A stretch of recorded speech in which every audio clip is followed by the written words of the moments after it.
The night in Los Angeles was a living, breathing thing, shimmering with neon lights that painted the streets in hues of red and blue, reflecting off wet asphalt from an earlier drizzle. There was a quiet hum in the air, the distant roar of traffic blending with the soft whispers of the ocean just beyond the city's edge. From the outside, it seemed like a city of dreams, where stars walked the streets and movie premieres promised a life of glamour and fame.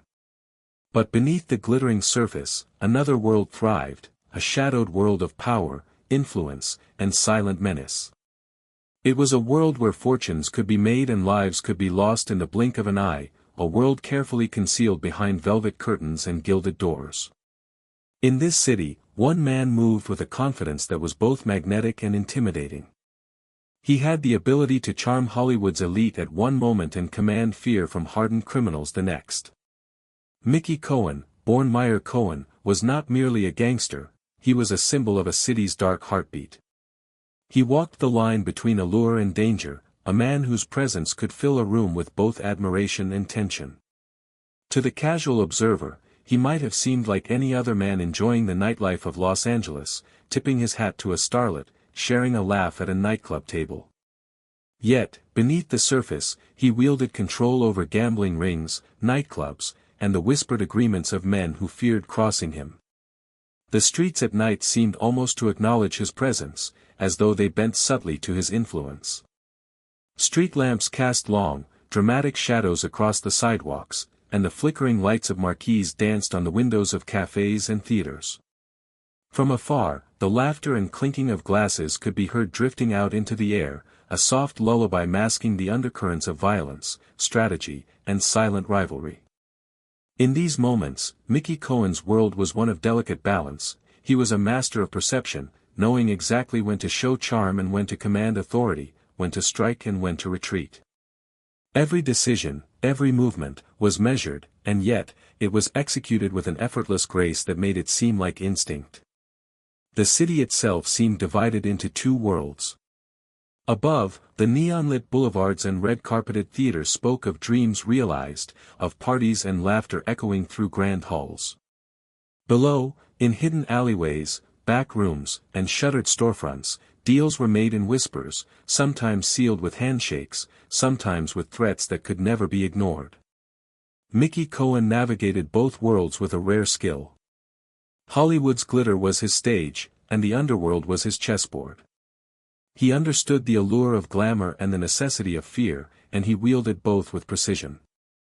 Even in the quiet moments, when the city seemed to pause and the late-night wind rustled the palm trees along Sunset Boulevard, Cohen's influence could be felt. A word, a nod, a glance, each carried weight. People who had never met him still understood the power he represented. He was a man who had turned instinct and ambition into an empire, building it not with brute force alone but with a careful orchestration of loyalty, respect, and intimidation. The history books would later remember him as a gangster, a Hollywood kingpin, a man who thrived in a dangerous world. But in the stillness of night, one could almost imagine him as a guardian of his own domain, patrolling streets where shadows seemed to shift in recognition of his presence. It was not just his control over illegal enterprises that defined him, but also the persona he cultivated. Mickey Cohen's reputation was as much a part of his power as his ability to execute plans. Stories of his bravado circulated quietly among those in the know, tales whispered in dimly lit rooms, stories that both fascinated and terrified. Yet, to those outside his circles, he could appear charming, even amiable, a man who could laugh easily, tell a story vividly, or extend a hand in friendship. The duality of his life was mesmerizing, and it was this duality that allowed him to survive in a world that chewed men up and spat them out with little remorse. The nights in Los Angeles were long, but Cohen's presence made them feel alive in a unique way. Each corner of the city seemed to hold a secret, each quiet alleyway a story waiting to unfold. The tension between light and shadow, between the city's glamorous image and its hidden underworld, created a rhythm that matched Cohen's own life, a rhythm of calculated risk, sudden violence, and carefully measured indulgence. For those who knew him, the city was more than streets and buildings, it was a landscape shaped by power, perception, and opportunity, all of which Cohen navigated with unmatched skill. As the night deepened and the city's pulse slowed into the early hours, there was a sense of anticipation in the air. Something unseen moved in the shadows, a promise of change, a whisper of events yet to come. And through it all, Mickey Cohen remained at the center, a figure of calm command, a man who seemed untouchable yet forever vulnerable. It was this tension, between power and paranoia, myth and reality, that would define the story of his life, a story that would intrigue, captivate, and lull listeners into the quiet, reflective rhythm of his world. In the end, to understand Mickey Cohen was to understand the nights of Los Angeles themselves. To see the city through his eyes was to witness both beauty and danger intertwined, to feel the soft glow of lights on your face while sensing the quiet tremor of fear beneath it all. And as the city slept, or pretended to, the legend of Mickey Cohen began to take shape, a man who would dominate Hollywood nights, navigate shadows with grace, and etch his name into the annals of history not only as a gangster but as an enduring figure of fascination and intrigue. Mickey Cohen was born Meyer Harris Cohen, a name that would later be shortened, simplified, and mythologized into the identity he carried through the streets of Los Angeles. But his beginnings were far from glamorous, far from the neon-lit nightlife he would eventually command. He came into the world in the dense, bustling neighborhoods of Brooklyn, New York, a place where the streets pulsed with life, but also with struggle. The air was heavy with the scents of bakeries, coal stoves, and the salty tang of the harbor, a reminder that the world outside was both vivid and unforgiving. Here, children learned early the art of observation, of survival, and of navigating a society that often demanded more than it gave. Cohen's family was Jewish, immigrants who had arrived seeking opportunity, a chance to carve a life out of uncertainty and hardship. Life was a delicate balance of hope and necessity, of tradition and the relentless pressure of the modern city. The family's modest apartment was filled with the sounds of conversation, the clatter of dishes, and the occasional arguments over money and responsibilities. Each day, young Meyer witnessed the tireless labor of his parents, the sacrifices they made, and the unspoken tension that accompanied every attempt at advancement. Yet, despite the hardships, there was warmth in the home, a sense of community and resilience that shaped the boy's character in subtle but profound ways. The streets of Brooklyn offered another education entirely, an informal school of human nature, where wit, cunning, and courage were often more valuable than formal knowledge. From a young age, Cohen navigated alleys and stoops, observing the rhythms of his neighborhood. He watched older boys run errands that teetered on the edge of legality, witnessed fights erupt over trivial disputes, and learned the subtle ways people negotiated power and respect. There was an almost hypnotic rhythm to the life of the streets, a flow of risk and reward that fascinated the young boy. Even in these early years, Cohen displayed a keen intelligence, an ability to read people, to sense motives and weakness, and to imagine possibilities beyond the immediate environment. School offered another kind of challenge. Meyer was not remarkable for academic achievement, but he was perceptive. He understood quickly which lessons mattered in life and which were exercises in patience. In classrooms filled with the chatter of other children, he learned the art of blending in, of observing without drawing too much attention. Teachers sometimes scolded him for mischief, for pushing boundaries, but he carried himself with a confidence that suggested an awareness of his own path, even if it remained undefined to others. Those around him began to notice a certain charisma, a spark that hinted at potential far beyond the narrow confines of his neighborhood. It was not a smooth or easy path. Young Meyer encountered the same temptations and dangers that surrounded many boys in Brooklyn at the time. He witnessed petty crimes, the consequences of small mistakes, and the quiet but pervasive influence of older, more experienced figures who walked the edges of the law. Yet, these exposures were formative rather than corrupting. They taught him about risk, about human nature, and about the mechanisms of power and control.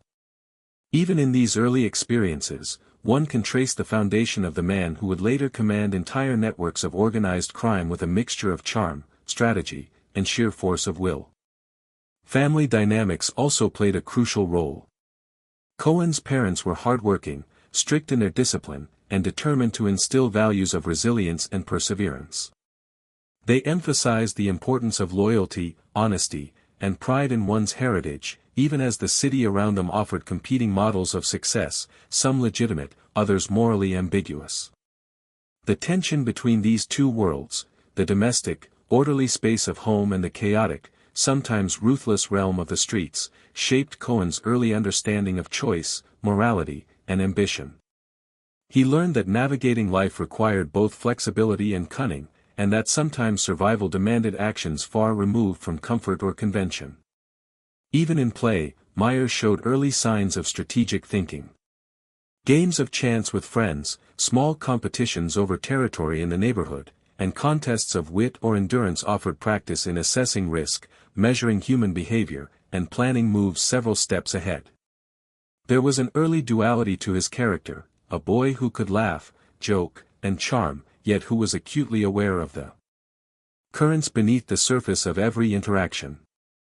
This duality would become a defining trait, allowing him to move between worlds as an adult, the glittering Hollywood parties, the dangerous backrooms of the mob, the silent corridors of law enforcement observation. Brooklyn itself, with its crowded streets and eclectic mix of cultures, provided endless opportunity for observation. Cohen learned to recognize the subtle hierarchies within neighborhoods, the influence of ethnicity, money, and reputation on interactions. He absorbed the rhythms of the city, the quiet pulse of nightfall, the way businesses shuttered and reopened, the soft, almost imperceptible signals of respect and fear among neighbors and strangers alike. These experiences honed a perception that would later allow him to anticipate moves, understand allies and rivals, and navigate a complex network of power with almost preternatural intuition. Yet, despite his fascination with the streets, there was also a longing in Cohen, a desire for something beyond Brooklyn's narrow boundaries. He dreamed, in small, private ways, of a larger world, a stage beyond the alleyways and crowded apartments. He was drawn to possibility, to the idea that skill, charm, and strategy could propel him into a realm few imagined accessible. This longing was subtle, often unspoken, yet it fueled his ambition, guiding him toward choices that would eventually take him far from the familiarity of his childhood. By the time Cohen reached his late teens, it was clear that he was no ordinary young man navigating Brooklyn's challenges. He had absorbed lessons both subtle and overt, shaping his understanding of people, power, and survival. His early life, steeped in both struggle and observation, laid the foundation for the man he would become, a man who could charm, intimidate, strategize, and survive in worlds where most others failed. The streets of Brooklyn had been his first classroom, the challenges of family and neighborhood his first tests, and the instincts he developed there would echo throughout his life, guiding him through the dazzling yet dangerous nights of Hollywood, and eventually, into history itself. By the time Mickey Cohen was stepping into his teenage years, the world of Brooklyn had already left its imprint on him. The narrow streets and crowded stoops were no longer just a backdrop to his childhood, they were arenas in which he learned the subtle, unspoken rules of survival. Mischief, in its many forms, became both a game and a lesson. Cohen discovered that with cleverness, timing, and a touch of bravado, he could bend the neighborhood's small hierarchies to his favor, drawing attention in ways that were both exhilarating and dangerous. Every prank, every minor theft, every small defiance of authority was a step along a path that would, unknowingly to him, begin the transformation from an ordinary boy to a figure who would command respect and fear in equal measure. The streets offered him education in the most practical sense. Young boys and girls learned the value of observation, who could be trusted, who would respond with violence, and who might be swayed with words or a smile. Cohen had a natural aptitude for reading people. He could sense the shift in posture, the flicker of hesitation, the subtle tension in voices. These were not mere childhood games, they were exercises in understanding human nature, in decoding the quiet signals that dictated social order in the neighborhood. Each encounter sharpened his instincts, taught him when to push and when to retreat, and gave him a sense of control in a world that often felt unpredictable. School, with its structured lessons and rigid expectations, presented a different kind of challenge. Cohen was not particularly drawn to academics, but he was far from disinterested. He quickly recognized which lessons mattered and which were mere formalities. Arithmetic, history, and geography were useful, yes, but the true education came in understanding hierarchy, influence, and negotiation. He began to grasp that life was not solely determined by rules but by the ability to navigate the gaps between them, to read people, and to seize opportunities others overlooked. In these formative years, he learned to blend in with ease, to charm, to deflect, and to observe silently. Even in classrooms filled with chatter and youthful energy, he could discern patterns, motivations, and hidden tensions. Cohen's first brushes with crime were modest but revealing. Petty thefts, minor cons, and street scams were part of his daily environment, and like many boys of his era, he tested boundaries not out of malice but from curiosity, excitement, and ambition. Each small act taught a lesson in consequence and risk. Some encounters ended in reprimands from teachers or angry neighbors, while others concluded with subtle victories, a pocket watch returned with a note, a small sum acquired, or simply the thrill of outsmarting someone older or more powerful.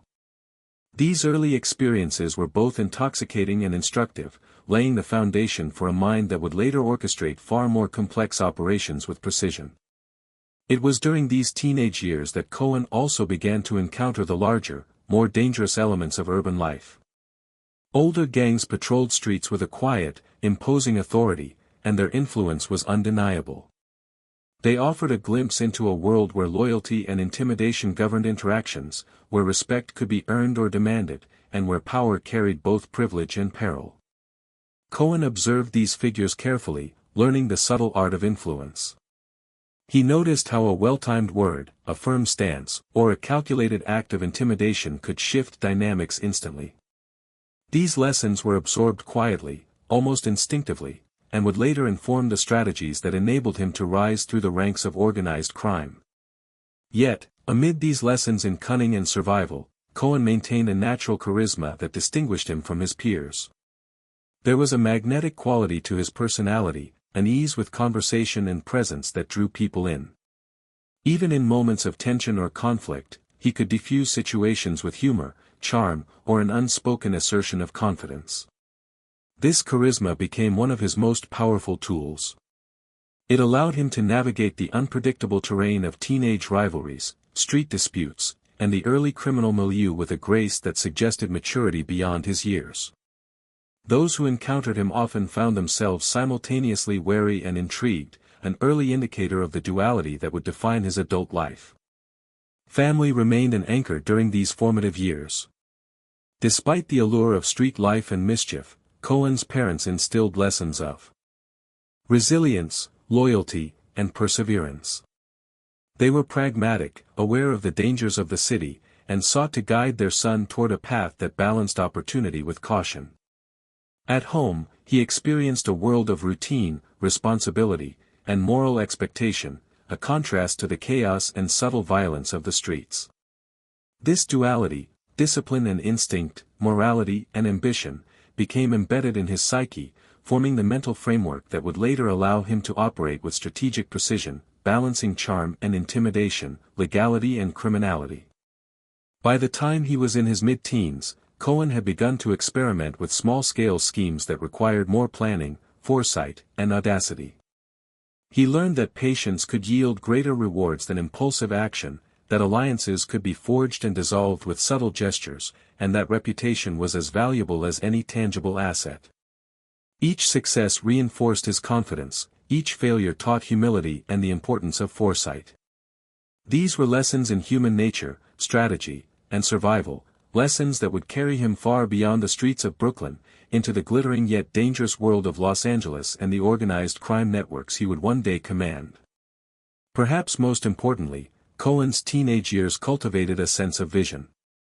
He began to imagine a life beyond the narrow confines of his neighborhood, a world where skill, audacity, and charm could translate into influence and wealth.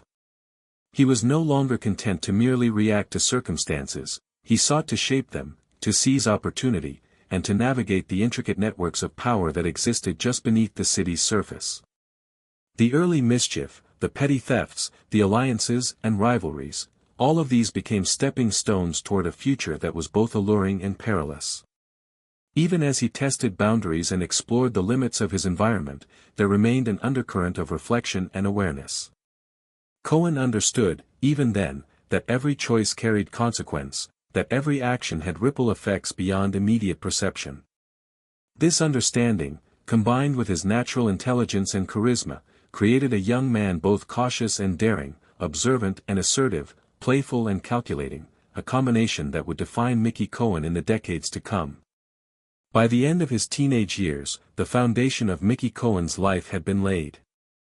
Brooklyn's streets had taught him lessons that no school could impart: the value of perception, the power of influence, the subtle interplay of charm and intimidation. Family had given him grounding and a moral framework, however flexible, to navigate a world that demanded both caution and courage.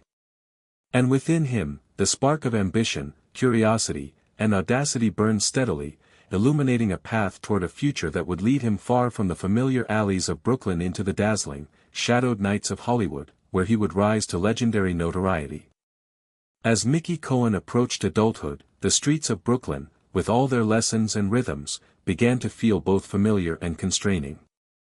The alleys, the crowded stoops, the constant interplay of survival and ambition, they had shaped him, sharpened his instincts, and honed his understanding of human nature. Yet there was a whisper in his mind, a quiet yearning for something larger, something beyond the worn sidewalks and the familiar faces of his neighborhood. It was a dream of possibility, a vision of a life unbound by the limits of circumstance, a life where skill, audacity, and charm could propel him into realms few even dared to imagine. And so, with a mixture of anticipation and determination, Cohen looked westward, to the sprawling, sun-drenched city of Los Angeles, where opportunity and danger danced in tandem beneath the California sky. The journey itself was a passage from one world to another. Brooklyn, with its dense neighborhoods and humid air, was replaced by the open, sunlit boulevards of Los Angeles, a city that seemed to pulse with energy even in the quiet hours before dawn. Palm trees lined the streets like silent sentinels, their fronds swaying gently in the breeze. The ocean's distant hum provided a soft, constant rhythm beneath the roar of traffic and the occasional laughter spilling from cafes and theaters. To Cohen, it was a city alive with possibility, a place where he could reinvent himself, where ambition could find fertile ground amidst the glittering promise of Hollywood and the intricate networks of vice that lay just beneath the surface. From the outset, Los Angeles offered a stark contrast to Brooklyn.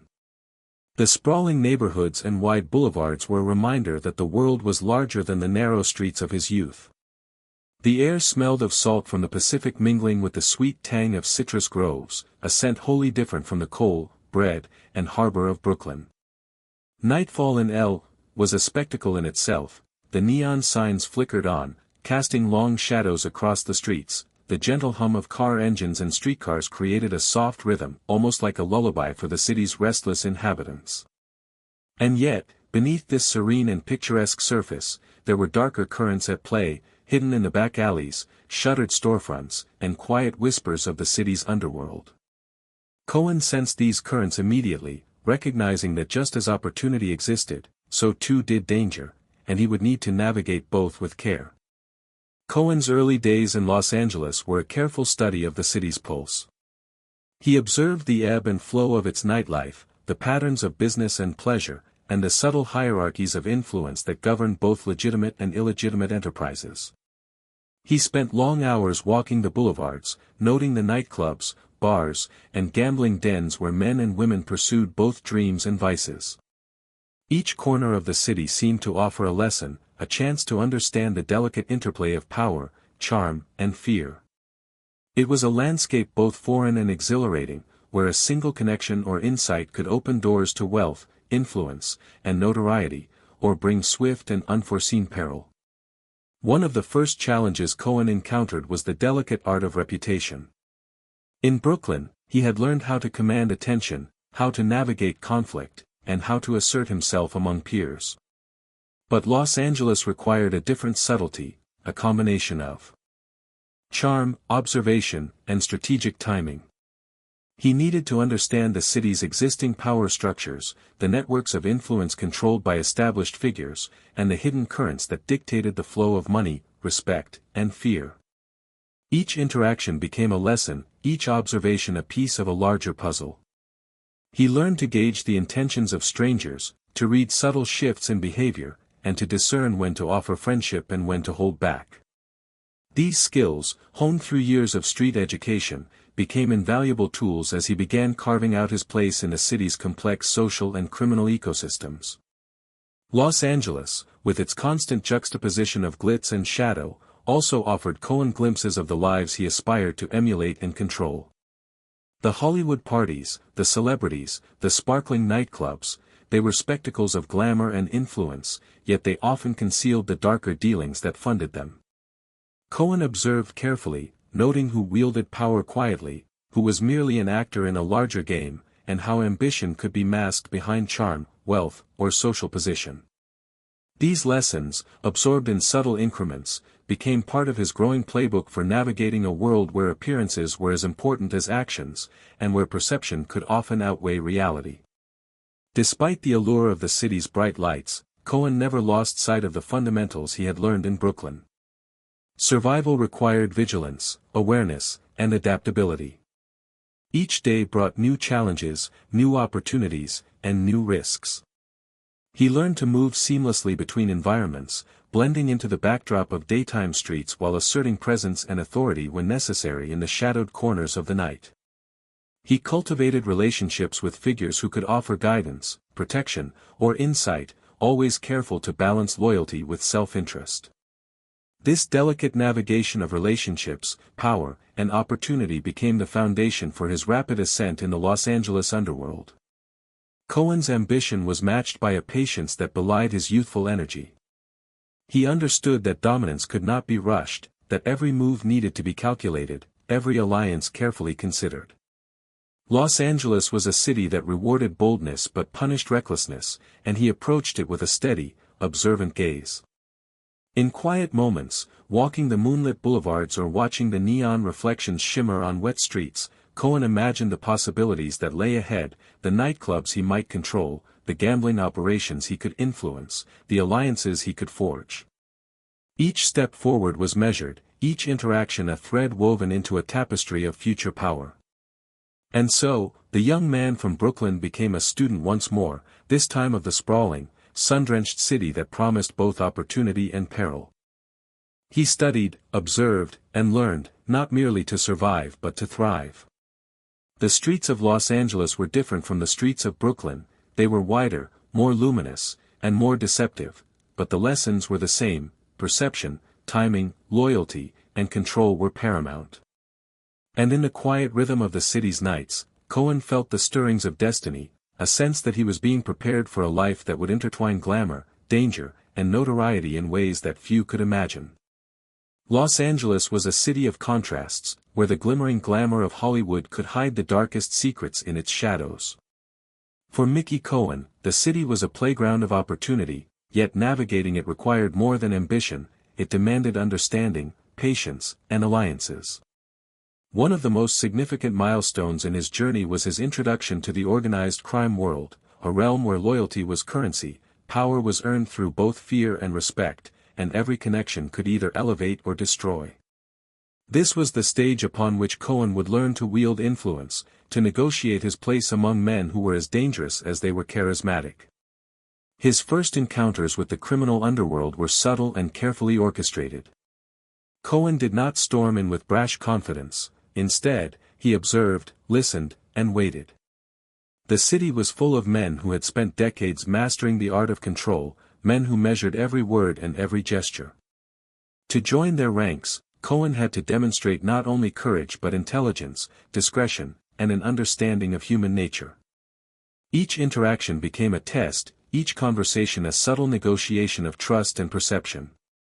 It was in these moments that he began to understand the unspoken rules that governed this hidden world. Loyalty was paramount, appearances were crucial, and reputation could determine the difference between survival and oblivion. One of Cohen's early and pivotal associations was with Bugsy Siegel, a figure whose name would later echo through the annals of organized crime history. Siegel was a man of contradictions, charismatic, intelligent, yet often volatile. He had a vision that combined business acumen with audacious ambition, and he recognized in Cohen a rare blend of charm, strategic thinking, and raw audacity. Their connection was both professional and instructive. Siegel offered Cohen insight into the mechanics of organized crime on a grand scale, teaching him about the delicate balance between fear and respect, the importance of calculated risk, and the subtle ways in which influence could be wielded across both legitimate and illicit spheres. Cohen quickly learned that entering the syndicate was about more than demonstrating toughness, it was about perception. Each gesture, each word, and each action carried meaning, and missteps could be fatal. He began to cultivate a persona that combined approachable charm with an unmistakable edge of authority. He could laugh and converse with ease at a nightclub while simultaneously communicating, with subtle gestures or glances, the unspoken understanding that he commanded respect. This duality became one of Cohen's most powerful tools, allowing him to navigate both the glittering world of Hollywood socialites and the shadowed backrooms of criminal dealings with equal ease. The mentorship Cohen received in these early days went beyond instruction, it was immersion.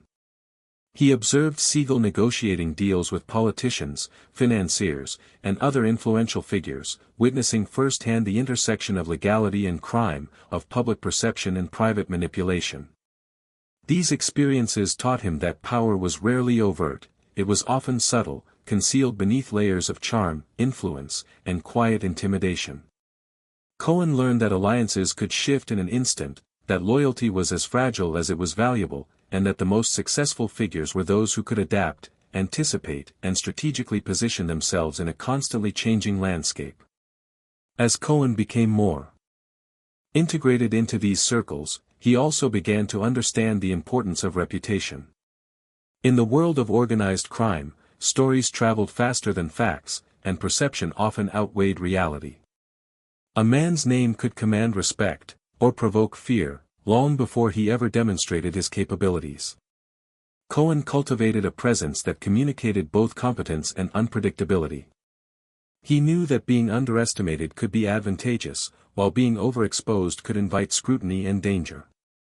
Each move was deliberate, each interaction carefully measured, and each alliance considered in the context of long-term strategy. His rise was not instantaneous. Early challenges tested his patience and resilience. Cohen had to navigate jealousies, rivalries, and the occasional betrayal, all while maintaining a veneer of calm control. These experiences were as much lessons as they were obstacles, teaching him to anticipate threats, to manage perceptions, and to assert authority without unnecessary violence. In time, he developed an intuition for reading situations, predicting the intentions of others, and using both charm and intimidation to maintain his position. This ability to balance diplomacy and force would become a hallmark of his career. The city itself seemed to mirror Cohen's ascent. Los Angeles was a landscape of both brilliance and shadow, where the neon lights of the Sunset Strip reflected off darkened alleyways, and where the laughter of Hollywood parties echoed over whispered deals made in back rooms. Cohen learned to move seamlessly between these worlds. By day, he could be seen walking the streets, observing, negotiating, and subtly asserting influence. By night, he became a figure of prominence in the hidden networks of the city's underworld, a man whose reputation preceded him and whose presence was both commanding and enigmatic. Amid these formative years, Cohen also began to recognize the delicate balance of trust and caution. He observed that allies could become rivals, that the wrong word at the wrong moment could shift the dynamics of entire operations. This awareness shaped his interactions, teaching him patience, strategic thinking, and the necessity of careful observation. Each handshake, each shared laugh, and each silent acknowledgement became a thread in the intricate web of influence he was weaving. He was learning the art of negotiation, the importance of timing, and the power of subtlety, skills that would serve him well as he rose to control a city's criminal landscape. In retrospect, these early experiences with the syndicate were more than just entry points into crime, they were lessons in psychology, strategy, and human behavior. Cohen absorbed everything: the quiet dominance of seasoned criminals, the interplay of fear and respect, the way alliances formed and dissolved, and the subtle art of influence. He learned to operate in a world where appearances were carefully curated, where perception could be more valuable than action, and where the smallest misstep could have enormous consequences. By the time he had established his initial foothold within the syndicate, Mickey Cohen was no longer merely a young man with ambition. He had become a student of power, a practitioner of strategy, and an emerging figure in the complex world of organized crime. He understood that success required both patience and audacity, that influence could be wielded with charm as easily as with force, and that the line between survival and downfall was often razor-thin. And in the quiet, almost hypnotic rhythm of Los Angeles nights, Cohen's mind was already mapping the next moves that would eventually propel him to the pinnacle of the city's underworld, a place where glitz, danger, and power intertwined inextricably, and where he would leave an indelible mark on the history of Hollywood's shadowed nights. With his foothold firmly established within the underworld, Mickey Cohen began to carve a name for himself as more than just an associate or protégé. He was evolving into a figure who could command respect, instill fear, and navigate the intricate networks of Los Angeles crime with precision and subtlety. His rise was not instantaneous, it was a gradual ascent, marked by careful observation, calculated risks, and a relentless drive to expand both influence and opportunity. Cohen had learned from his early experiences that power was rarely given, it was earned, carefully cultivated, and maintained with constant vigilance. Cohen's reputation as an enforcer and fixer began to grow, and with it came increased responsibilities. He became the man others turned to when delicate problems needed handling, when disputes required resolution, or when the delicate balance of alliances threatened to tip.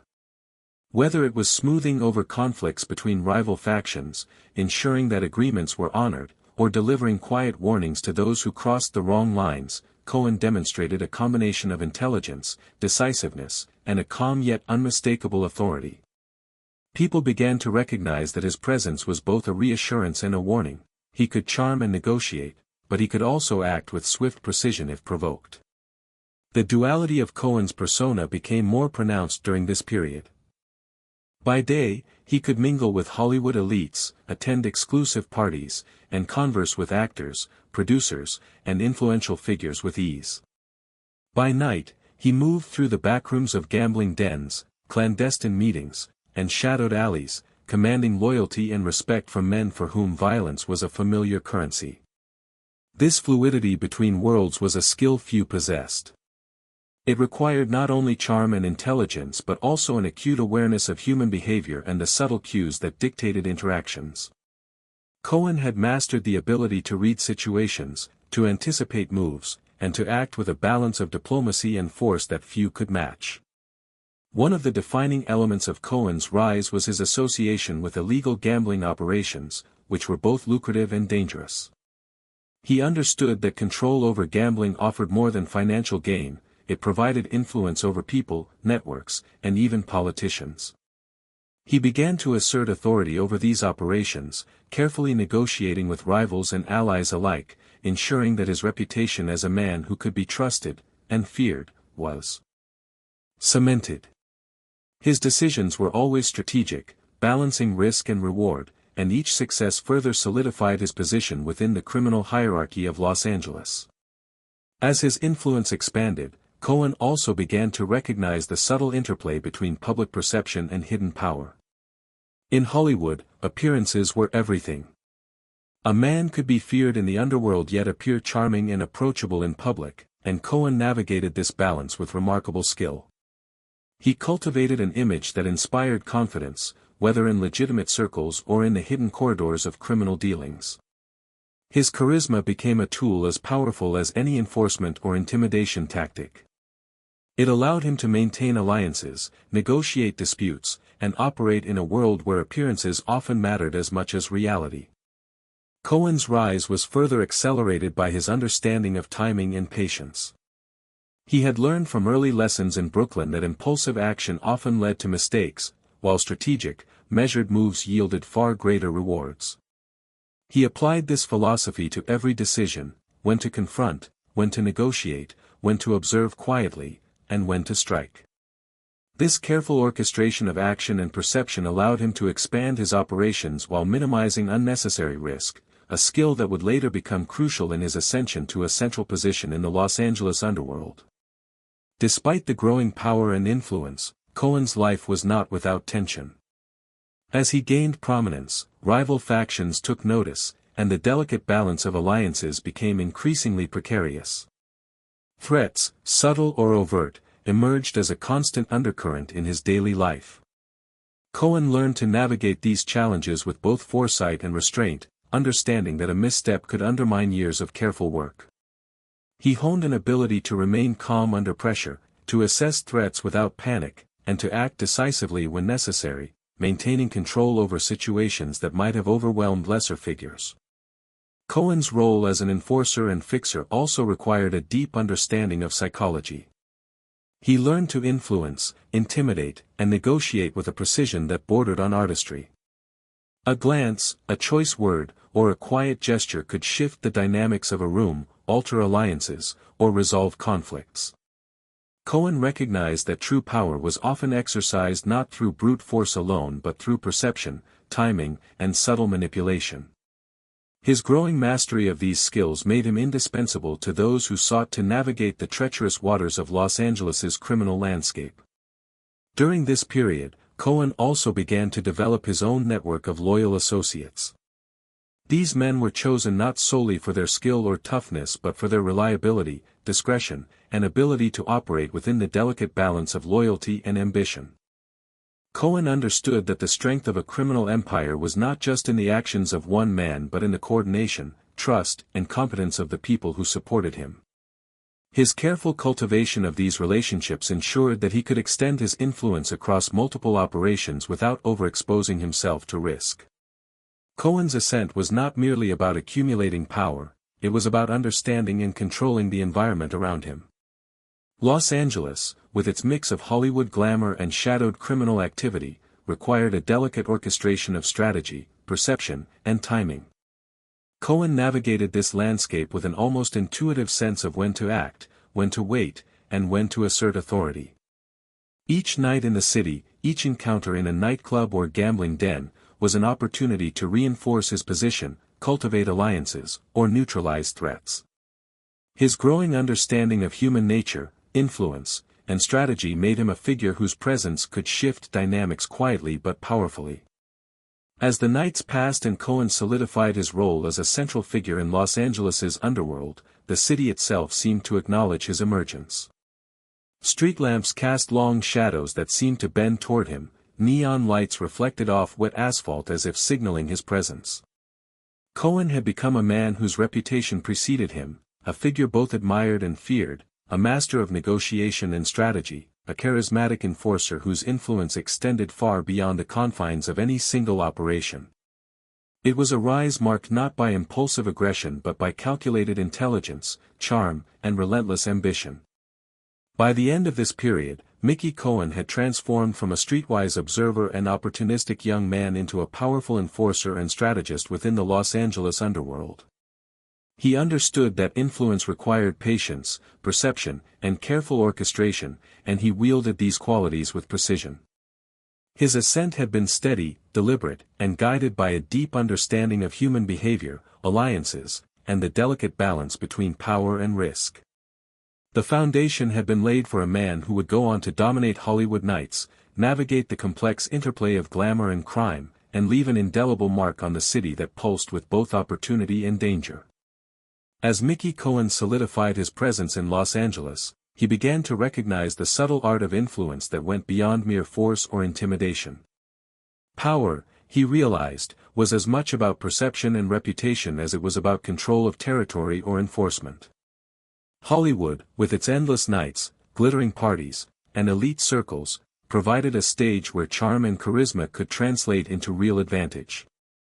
Cohen moved through this world with careful precision, blending the persona of a socialite with the calculated authority of an emerging crime figure.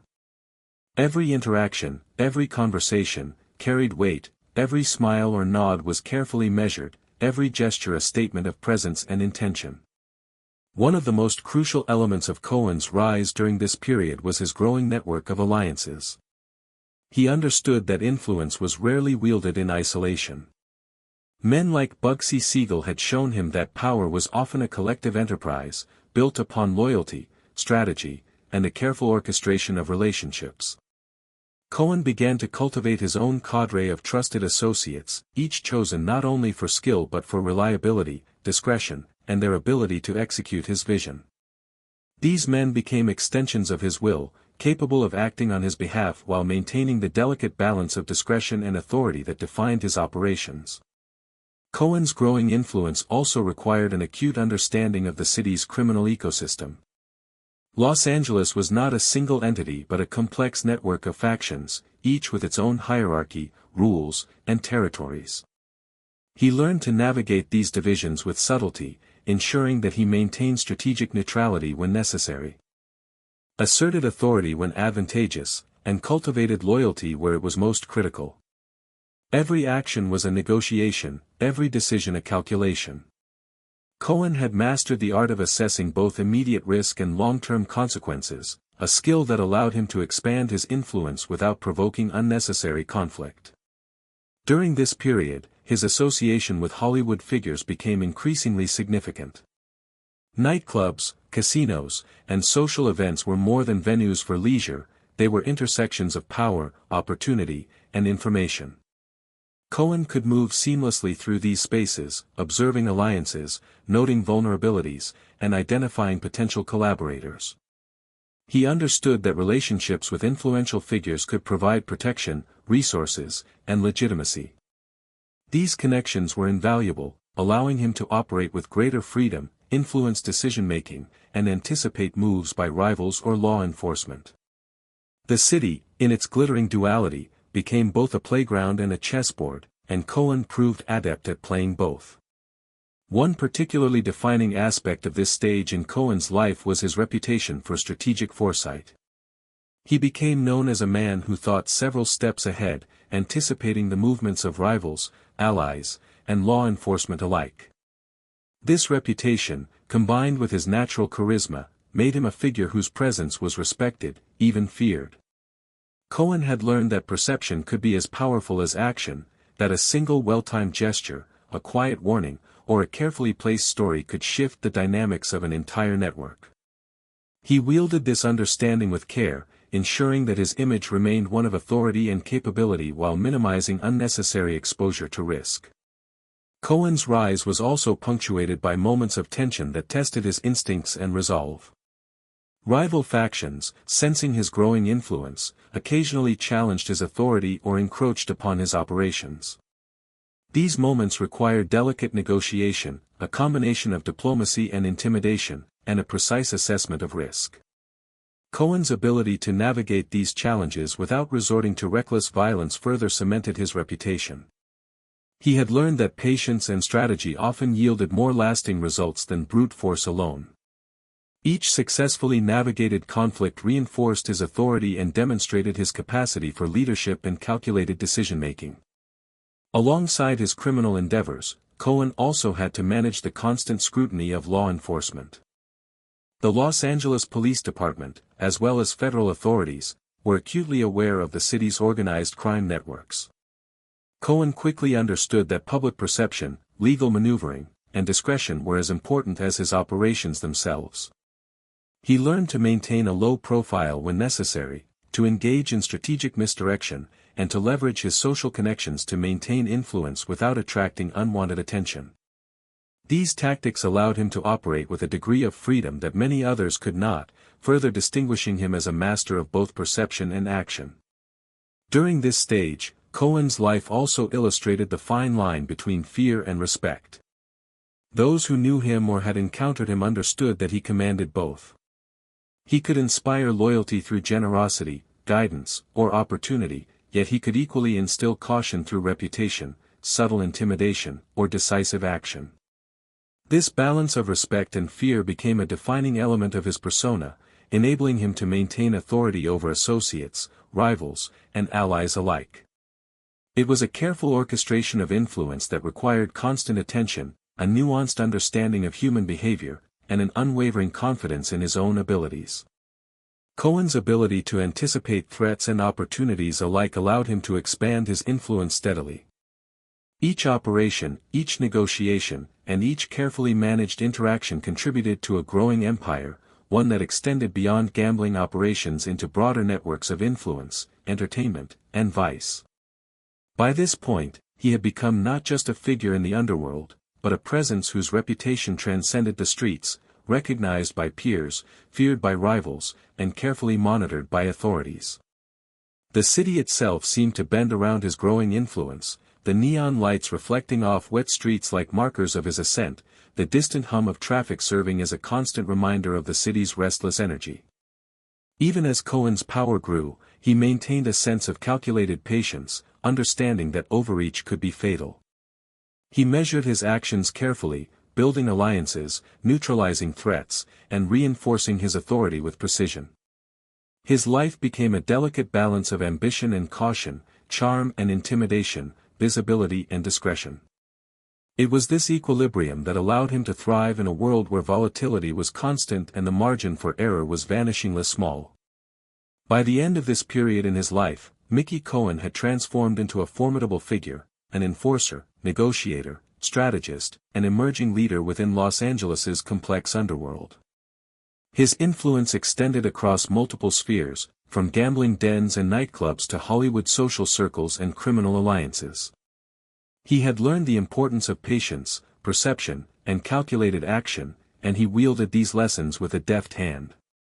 The foundations of his legendary status were firmly in place, a man whose presence commanded attention, whose reputation inspired respect and caution, and whose strategic mind would guide him through some of the most turbulent and dangerous decades in the city's criminal history. As Mickey Cohen's influence continued to expand across Los Angeles, the city itself seemed to transform into a stage for his ambitions. The neon glow of Hollywood Boulevard at night, reflecting off slick streets after a gentle rain, mirrored the duality of his existence, brilliant, alluring, yet shadowed by hidden currents of danger. Cohen had learned early that every opportunity in the city came with risk, every alliance carried hidden agendas, and every decision required careful calculation. By now, he was no longer merely an enforcer or negotiator, he was a strategist, a man who understood the delicate interplay of power, perception, and timing. During this period, Cohen's relationship with Bugsy Siegel deepened, offering both mentorship and opportunity. Siegel, known for his volatile genius and daring ventures, was expanding operations in Las Vegas, envisioning a gambling empire that would merge legitimate business with the thrilling underworld of organized crime. Cohen recognized that Siegel's ambitions mirrored his own, the pursuit of influence, wealth, and reputation on a grand scale. Working alongside Siegel, Cohen absorbed lessons in both strategy and audacity, understanding that success required a combination of charm, negotiation, and calculated risk-taking.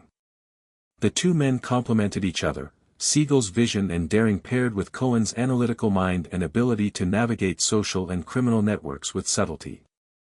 Hollywood itself became a landscape of opportunities and challenges. Cohen moved with ease through its nightclubs, theaters, and exclusive parties, observing interactions, gauging personalities, and identifying both potential allies and threats. He understood that relationships with influential figures, producers, actors, and even politicians, could offer protection, access, and leverage. These connections were invaluable, allowing him to operate with a degree of freedom and security that many of his peers could not attain. Yet Cohen never lost sight of the stakes. Behind the glittering veneer of Hollywood glamour lurked competition, jealousy, and occasional betrayal.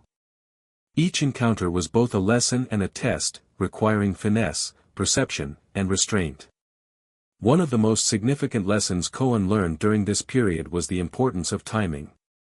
In both business and crime, the difference between success and failure often lay in choosing the right moment to act. He observed Siegel making bold moves in Las Vegas, noting which ventures succeeded and which faltered, and he internalized the value of patience, observation, and careful preparation. Cohen began to apply these principles to his own operations in Los Angeles, coordinating gambling networks, negotiating alliances, and managing potential conflicts with foresight and precision. He understood that impulsive action could jeopardize everything he had built, while deliberate, strategic maneuvers could expand his influence exponentially. Cohen's rise did not go unnoticed. Rival figures in the underworld, wary of his growing presence, began to monitor his movements and test his resolve. Yet he navigated these challenges with skill, using a combination of diplomacy, calculated assertiveness, and carefully measured intimidation. He had learned that true power was rarely exercised through brute force alone. It required perception, foresight, and an understanding of human psychology. Even when faced with potential threats, Cohen maintained an aura of calm control, projecting confidence that dissuaded challengers while encouraging loyalty among allies. By this stage, Cohen was also becoming a master of duality, presenting one face to the public and another to the shadows of organized crime. To the Hollywood elite, he appeared charming, sociable, and impeccably poised, a man who could mingle at a party, laugh at the right jokes, and offer subtle advice when needed.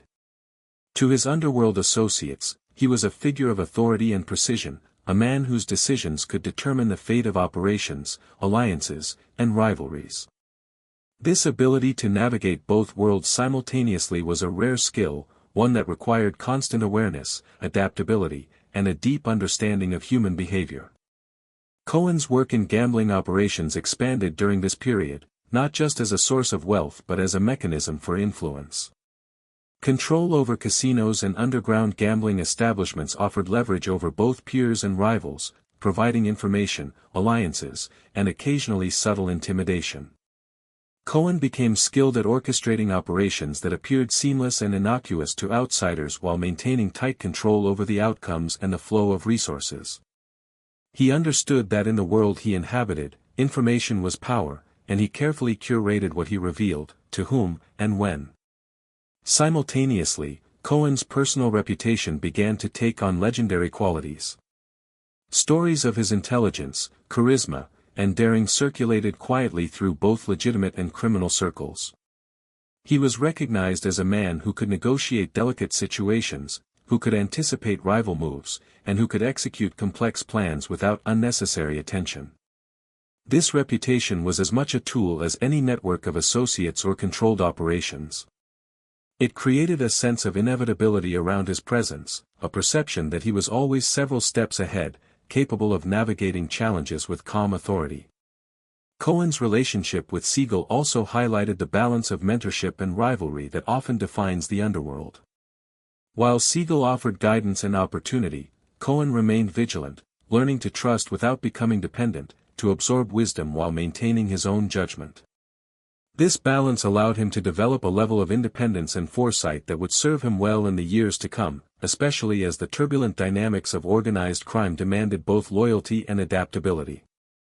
As Cohen consolidated his influence, he also began to recognize the importance of discretion and subtlety.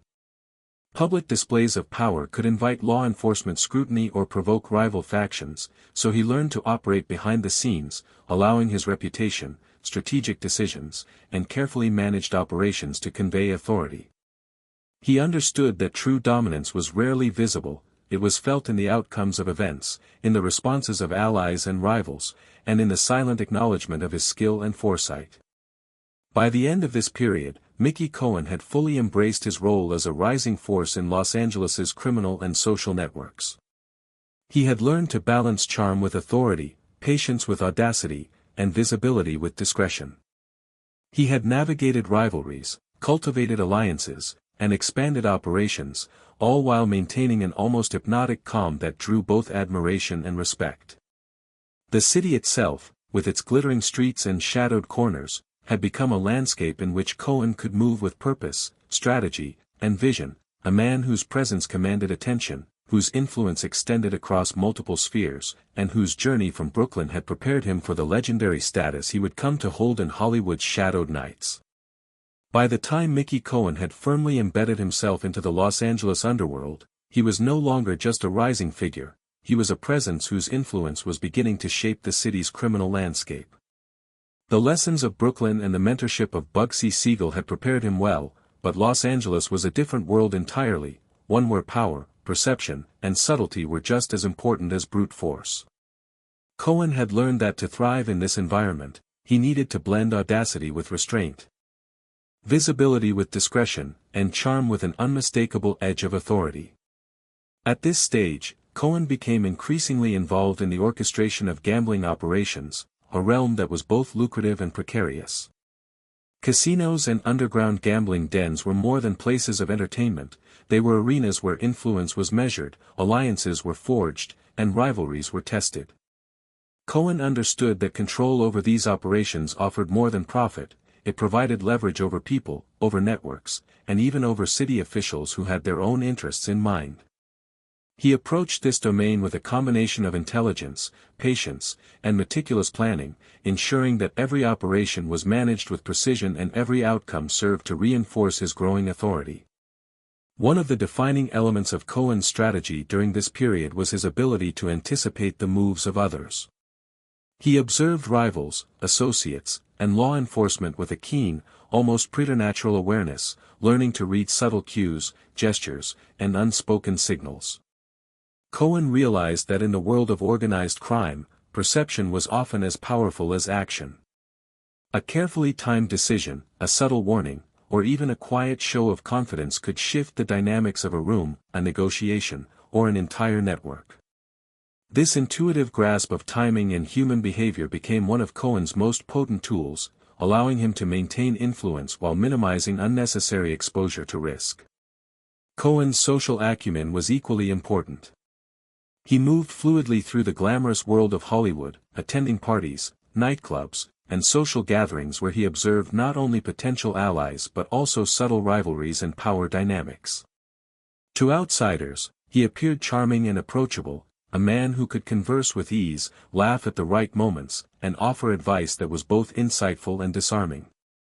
To those within the underworld, however, Cohen projected a different presence, a figure of authority, intelligence, and subtle intimidation, capable of enforcing loyalty, mediating disputes, and neutralizing potential threats. This duality became one of his defining characteristics, a skill that few could master and one that allowed him to navigate multiple worlds simultaneously. Mentorship under Bugsy Siegel continued to play a crucial role during this stage. Siegel's ambitions in Las Vegas, particularly his plans to create a glamorous yet controlled gambling empire, offered Cohen a blueprint for combining legitimate business acumen with criminal strategy. He observed Siegel's successes and failures, noting how bold moves could yield enormous rewards but also carry significant risk. From these lessons, Cohen internalized the importance of patience, foresight, and calculated action, qualities that would define his approach to expanding influence in Los Angeles and beyond. As his power grew, so too did the attention of rivals and law enforcement. Cohen understood that visibility was a double-edged sword. While a strong reputation could command respect and loyalty, it could also attract scrutiny, suspicion, and potential conflict. He learned to navigate this delicate balance, maintaining a public persona that was charismatic and approachable while exercising control and influence behind the scenes. This ability to balance exposure with discretion allowed him to operate effectively, building an empire that extended across gambling operations, social networks, and strategic alliances. Cohen's approach to leadership also became increasingly sophisticated. He recognized that authority was not simply imposed through fear, it was earned through competence, foresight, and the ability to navigate complex interpersonal dynamics. He cultivated loyalty among his associates by offering opportunity, guidance, and protection, while simultaneously maintaining the subtle threat of consequences for those who failed to uphold their responsibilities. This careful orchestration of loyalty, respect, and strategic authority allowed Cohen to consolidate power without relying solely on violence, a testament to his growing understanding of influence and control.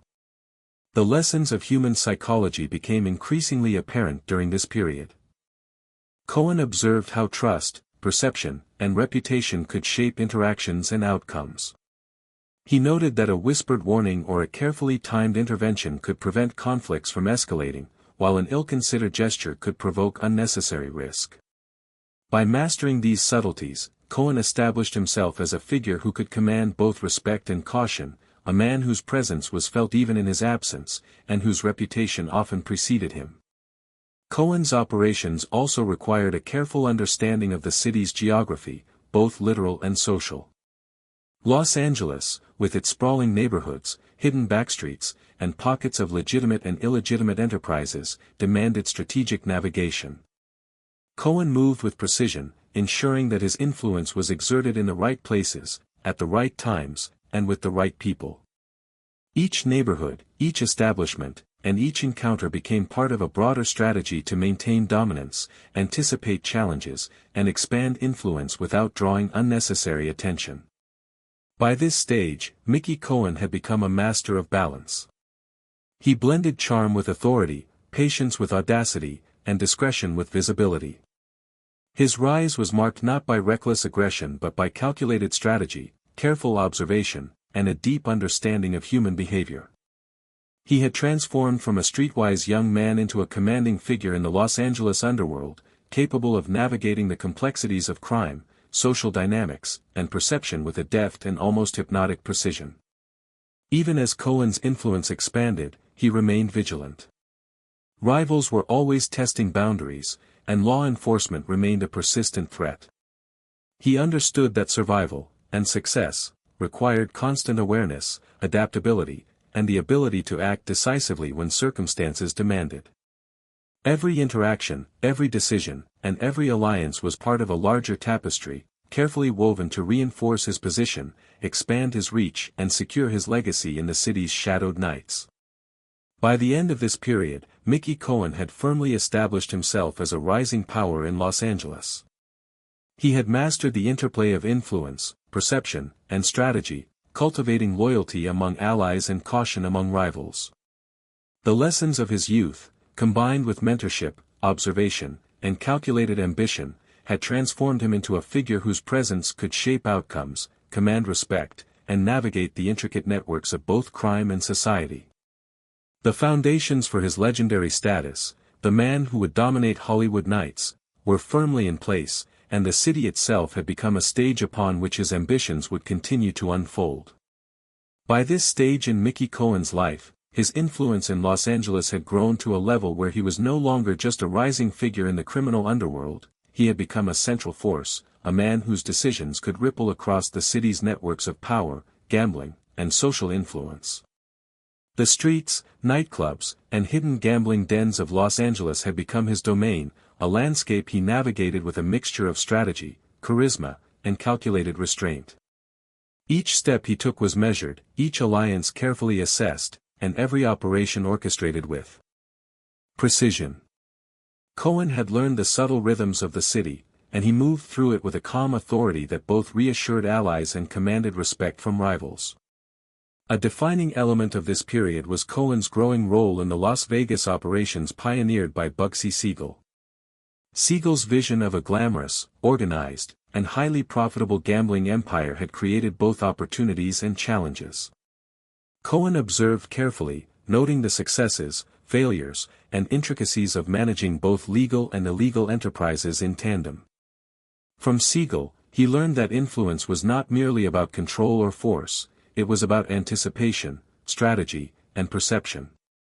Every decision could affect the balance of power, every move required careful timing, and every interaction carried consequences that could echo far beyond the immediate moment. Cohen's own operations in Los Angeles began to expand in scope and sophistication. Gambling remained at the heart of his activities, but he understood that influence was about more than just money. Control over networks, information, and perception allowed him to exert authority over both allies and rivals.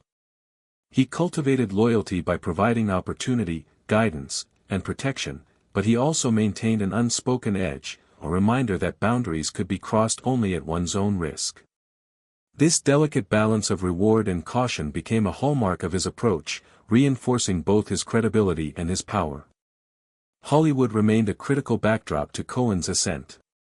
The nightlife, parties, and entertainment industry offered more than distraction, they were opportunities for observation, alliance, and subtle negotiation. Cohen's charm allowed him to move seamlessly among actors, producers, and influential figures, gaining insight into social hierarchies and potential opportunities.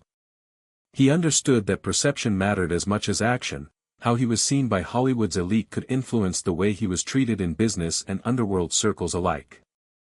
Cohen became adept at blending in, appearing approachable while simultaneously projecting an aura of command, an ability that few could match. One of Cohen's significant strengths during this period was his mastery of timing and foresight. He had learned that a single poorly timed action could unravel months of planning, while a well-timed move could secure influence and opportunity far beyond immediate expectations.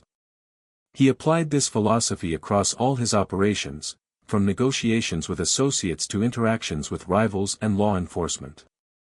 Every step was calculated, every conversation a potential opportunity to observe, influence, or assert authority.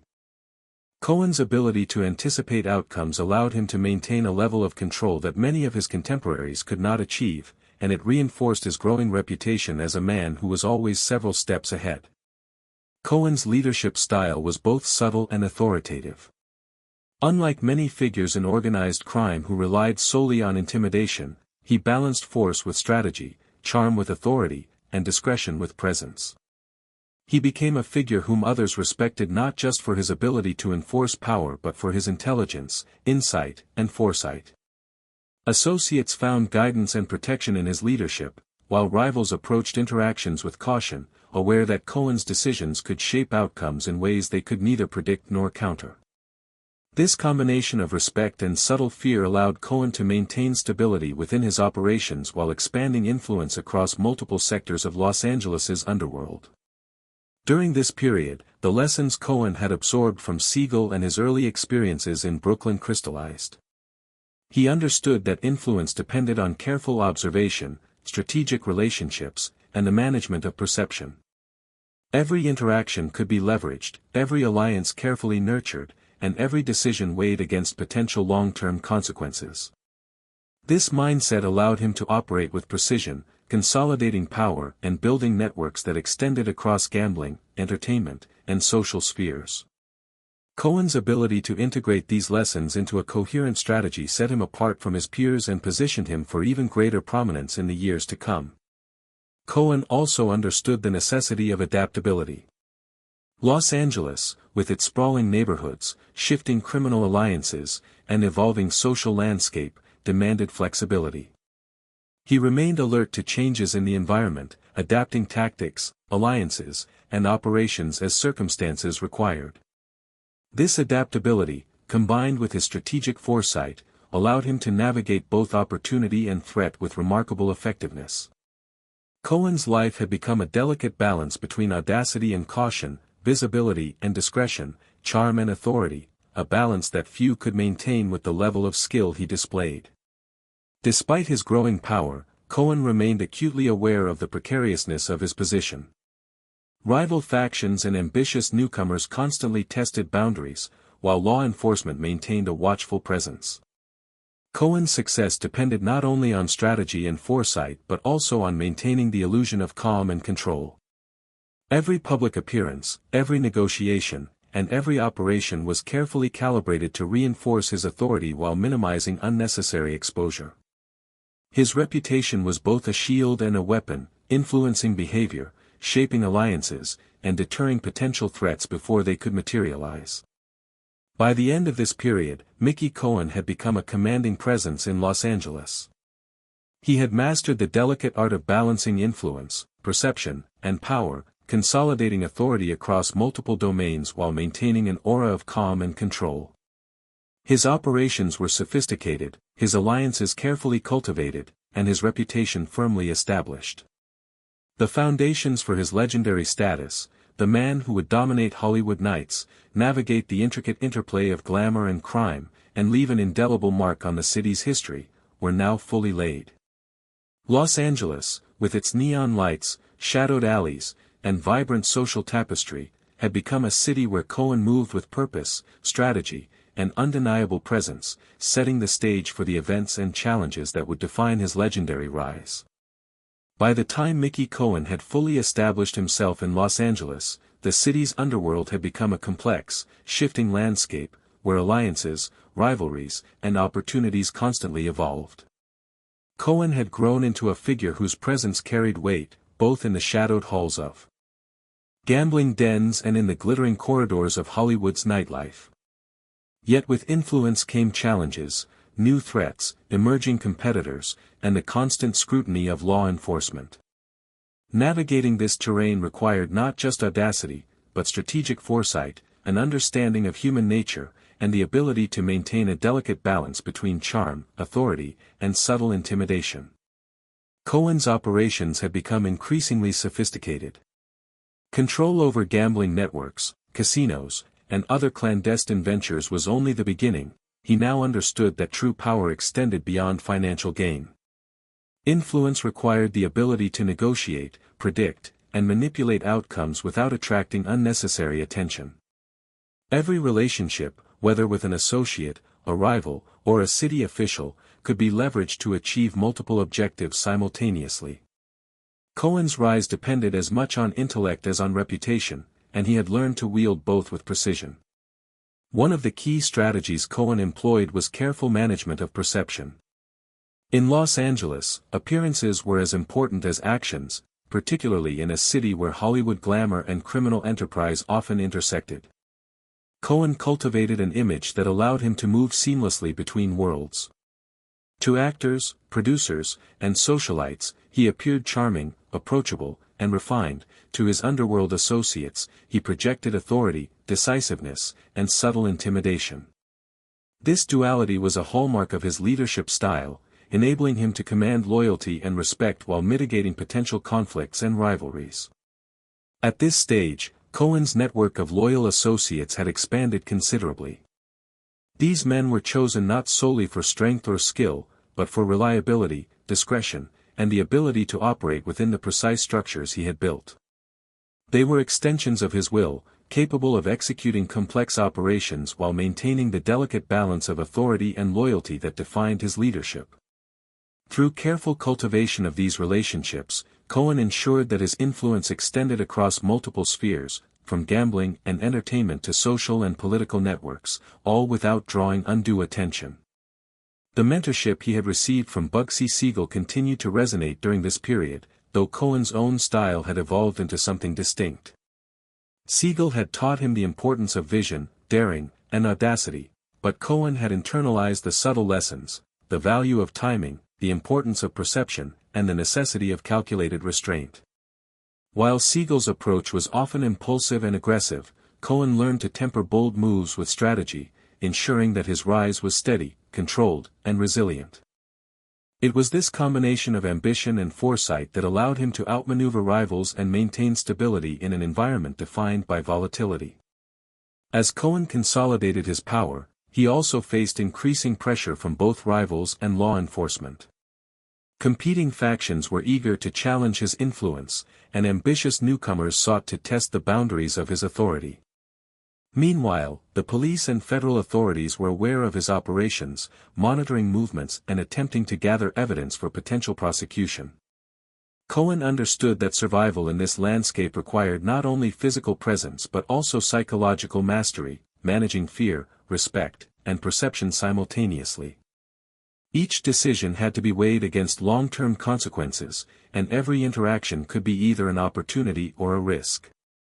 Cohen's expertise in human psychology became increasingly apparent during this period.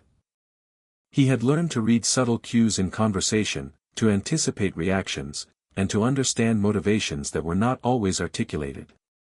A carefully chosen word, a slight gesture, or a well-timed demonstration of confidence could influence outcomes far beyond the immediate situation. His ability to blend charisma with subtle intimidation allowed him to maintain authority without resorting to unnecessary violence, a skill that distinguished him from many of his contemporaries. Hollywood, ever the backdrop of glamour and intrigue, continued to play a critical role in Cohen's operations. Nightclubs, parties, and social events were not just venues for entertainment, they were arenas for observation, alliance building, and negotiation. Cohen could gauge the ambitions, loyalties, and vulnerabilities of those around him, identifying opportunities to expand influence or reinforce authority. His understanding of social dynamics allowed him to operate fluidly across multiple networks, maintaining a presence that was both commanding and approachable. During this period, Cohen also honed his ability to anticipate threats before they materialized. Rival factions, internal dissent, and law enforcement pressures all demanded constant vigilance. Cohen developed a heightened awareness of timing and strategy, understanding that preemptive measures, subtle influence, and carefully orchestrated interventions were often more effective than reactive force. This foresight allowed him to neutralize potential threats, consolidate power, and maintain stability within his growing network. Despite the pressures, Cohen maintained a sense of composure that became legendary. He had learned that panic or rash action could undermine even the most carefully constructed operations. Calm, deliberate, and calculated, he projected an air of authority that reassured allies and intimidated rivals. This mastery of presence was as crucial to his success as his strategic decisions, creating a perception of inevitability around his actions and reinforcing the respect and caution he inspired. By the end of this period, Mickey Cohen had become more than a rising figure, he had become a central force in Los Angeles's underworld. He had mastered the interplay of perception, strategy, and influence, navigating rivalries, alliances, and law enforcement pressures with remarkable skill. His operations were sophisticated, his network of associates loyal and capable, and his reputation firmly established. Cohen's rise had been marked by careful observation, strategic calculation, and a deep understanding of human behavior. The foundations for his legendary dominance, the man who would control Hollywood nights, command loyalty and fear, and navigate the intricate balance of crime and society, were now fully in place, setting the stage for the peak of his power and the challenges that would follow. By now, Mickey Cohen had firmly cemented his position as one of the most formidable figures in the Los Angeles underworld. The city, with its labyrinth of hidden backstreets, neon-lit nightlife, and sprawling neighborhoods, had become both a playground and a battlefield for his ambitions. Cohen's understanding of power had matured. He knew that dominance required more than violence or intimidation, it demanded strategy, subtlety, and an acute awareness of human behavior.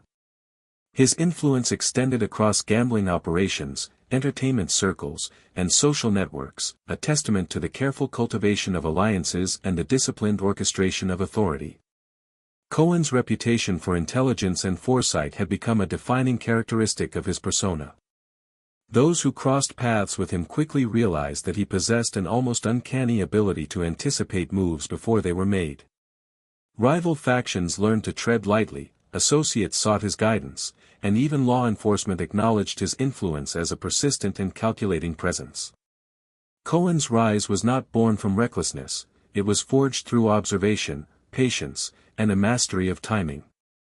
Each decision, each interaction, and each negotiation had been carefully calculated to reinforce his growing stature.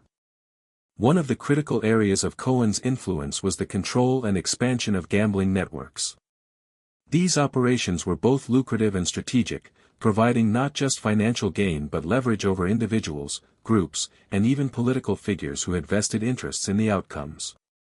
Cohen approached these enterprises with meticulous attention to detail, ensuring that every operation ran smoothly while maintaining tight control over personnel and resources. He understood that gambling was not merely a source of wealth, it was a mechanism of power, allowing him to influence behavior, foster loyalty, and occasionally exert pressure on those who might challenge him. Cohen's leadership style had evolved into a blend of authority and diplomacy. Unlike many of his contemporaries who relied solely on fear, Cohen balanced enforcement with guidance, intimidation with strategic negotiation. Associates were expected to perform with competence and loyalty, yet they were also motivated by the opportunities and protections Cohen provided. This balance of respect and caution created an environment in which loyalty was earned and maintained, and where Cohen's authority was reinforced without the constant need for overt displays of force. His ability to command through presence, reputation, and subtle influence became a cornerstone of his expanding empire. Hollywood remained an essential theater for Cohen's operations. Nightclubs, theaters, and private gatherings were more than venues for socializing, they were arenas where alliances could be forged, information gathered, and influence extended. Cohen navigated these spaces with ease, blending charm with authority, observation with action. He understood the dynamics of celebrity, ambition, and social maneuvering, and he leveraged these dynamics to his advantage. In Hollywood's glittering world, Cohen could operate with both visibility and discretion, cultivating relationships that enhanced his influence while avoiding unnecessary attention from authorities. Mentorship under Bugsy Siegel continued to inform Cohen's approach, even as he began to define his own style. Siegel had demonstrated the power of audacity and vision, but Cohen's success relied equally on patience, foresight, and the strategic management of perception. He had learned that overt aggression often attracted attention and risk, while subtle influence, careful timing, and calculated maneuvers could achieve far greater results. This understanding allowed Cohen to operate with a level of sophistication that distinguished him from many other figures in the underworld, positioning him as both a strategist and a leader. Cohen's growing network of loyal associates was another pillar of his power. These men were selected not only for skill and reliability but for their ability to operate within the carefully maintained structures of authority and discretion that Cohen had established. They acted as extensions of his will, executing operations, enforcing loyalty, and maintaining stability within the network. Through this network, Cohen could extend influence across multiple sectors of Los Angeles, from gambling dens to entertainment circles, ensuring that his presence was felt even in areas he did not personally frequent.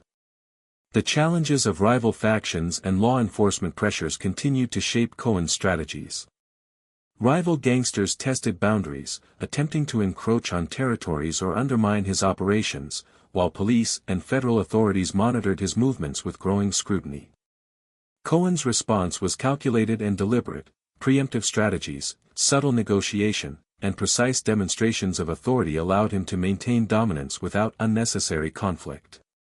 He had learned that the perception of control often carried as much weight as actual force, and he wielded this perception with skill. During this period, Cohen also refined his understanding of human psychology and social influence. He recognized that loyalty, fear, and respect were intertwined and could be leveraged to reinforce authority. A well-timed conversation, a quiet warning, or a thoughtful gesture could shift relationships, neutralize threats, and solidify alliances.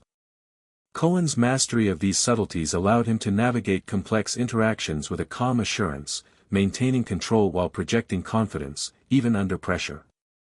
Despite the increasing responsibilities and constant challenges, Cohen maintained an almost serene composure. He understood that visible anxiety or impulsive action could destabilize his network or embolden rivals. His calm, deliberate demeanor became part of his identity, reinforcing both his authority and his reputation.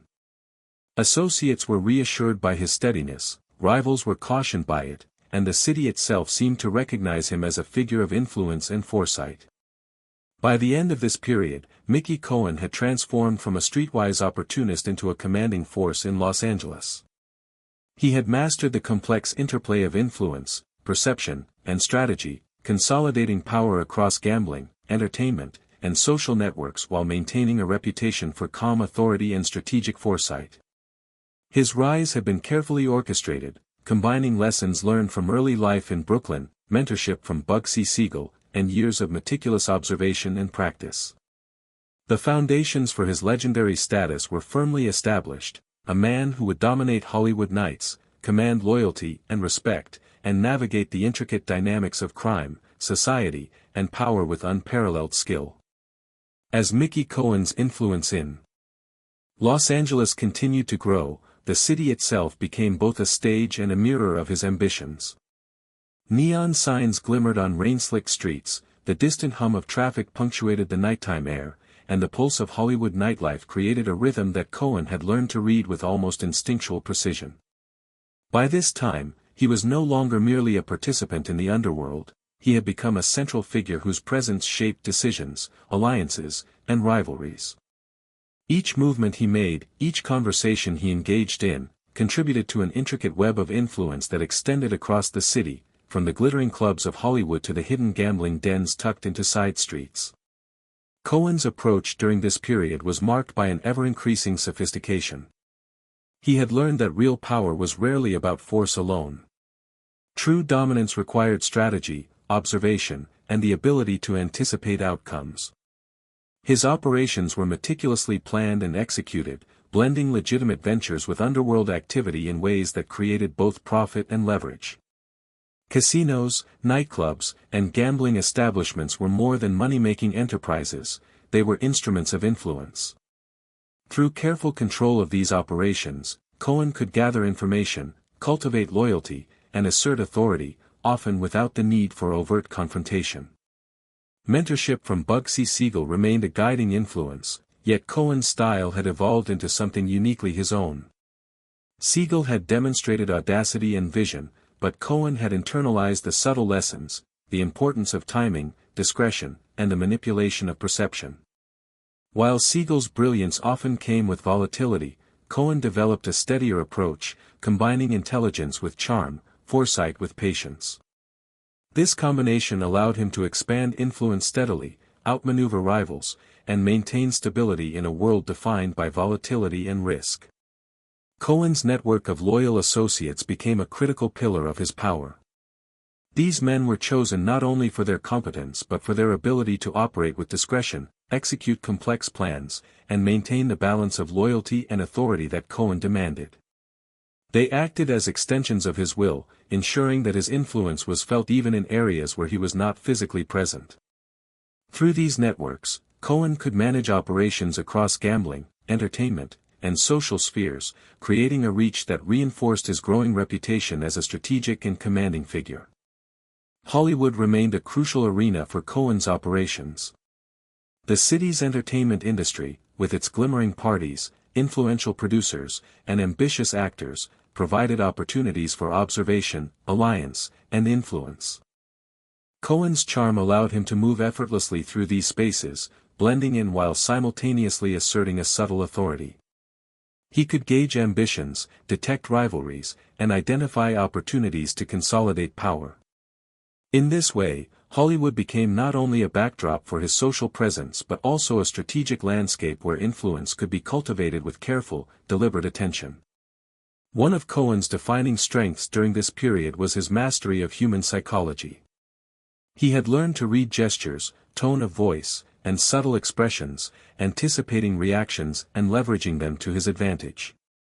A carefully timed remark, a quiet demonstration of confidence, or a subtle display of authority could shift dynamics, neutralize potential threats, and strengthen loyalty among allies. Cohen understood that influence often worked best when invisible, when decisions and outcomes were guided by perception rather than force alone. This psychological acuity became one of his most effective tools, allowing him to maintain dominance without attracting unnecessary attention. Cohen's growing reputation was a powerful asset. Stories of his intelligence, charm, and foresight circulated quietly through both legitimate and criminal circles. His name became synonymous with calculated authority, a man who could anticipate moves, orchestrate outcomes, and navigate complex social and criminal networks with precision. This reputation reinforced his power, inspiring respect among allies and caution among rivals. The perception of inevitability surrounding his actions allowed Cohen to operate with a degree of influence that extended far beyond his immediate presence. Despite his growing prominence, Cohen remained acutely aware of the precarious nature of his position. Rival factions were always testing boundaries, ambitious newcomers sought to challenge his authority, and law enforcement continued to monitor his movements. Cohen's response was both strategic and measured. Preemptive negotiations, subtle interventions, and well-timed displays of authority allowed him to maintain control while minimizing risk. He had learned that calm, calculated action was far more effective than impulsive aggression, a lesson that enabled him to preserve his position even under pressure. Cohen's operations had also become more sophisticated in their coordination and execution. Each venture, from gambling to social influence, was carefully integrated into a broader strategy that reinforced his dominance. Associates were deployed strategically, networks of information were maintained with precision, and alliances were nurtured with attention to both loyalty and utility. Cohen's ability to orchestrate these elements simultaneously demonstrated a level of strategic thinking that set him apart from his contemporaries. He had become not only a leader but a tactician, capable of navigating the ever-changing landscape of the underworld with skill and foresight.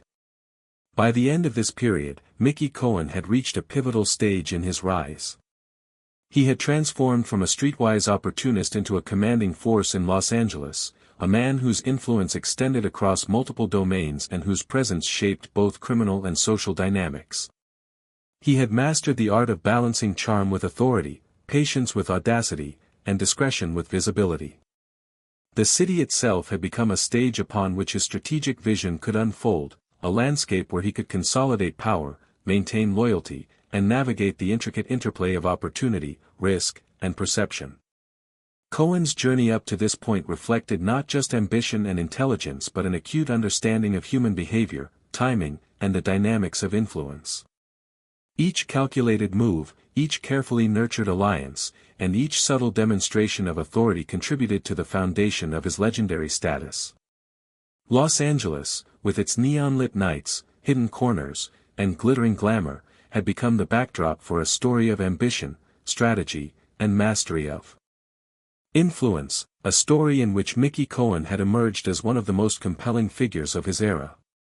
By this stage in Mickey Cohen's life, he had firmly established himself not just as a powerful figure within Los Angeles's criminal underworld, but as a symbol of influence that stretched across gambling, entertainment, and social networks. The city, with its bright neon lights, bustling nightlife, and sprawling neighborhoods, had become both a playground and a chessboard. Cohen's operations were no longer merely reactive, they were proactive, deliberate, and meticulously coordinated. Each alliance, negotiation, and calculated action reflected a deep understanding of timing, strategy, and human behavior, a mastery that allowed him to maintain dominance while minimizing unnecessary exposure to risk. Hollywood, with its glimmering theaters, exclusive parties, and celebrity-studded nightclubs, remained a central stage for Cohen's influence. Yet these were not just places for leisure, they were carefully monitored arenas where power and perception were cultivated. Cohen understood that control over reputation and relationships was just as important as control over gambling operations or criminal enterprises. Through observation and subtle engagement, he could gauge ambitions, identify rivalries, and find openings to strengthen his own influence. The city's social scene, once seemingly distant from the underworld, had become an extension of Cohen's strategic vision, a place where he could expand his reach, manipulate perceptions, and anticipate challenges. Cohen's reputation had by now taken on legendary dimensions. Stories of his intelligence, foresight, and charisma circulated quietly among both associates and rivals. His name carried weight, commanding respect and cautious admiration. Associates were drawn to his leadership, recognizing both opportunity and protection under his guidance. Rivals approached interactions with a mixture of calculation and wariness, aware that Cohen's decisions often determined the balance of power in ways that were subtle yet decisive. This aura of inevitability, of a man whose strategic vision allowed him to shape outcomes even from the shadows, was central to his dominance. The lessons Cohen had learned from his mentor, Bugsy Siegel, continued to guide him, though by now he had adapted them into a unique approach of his own.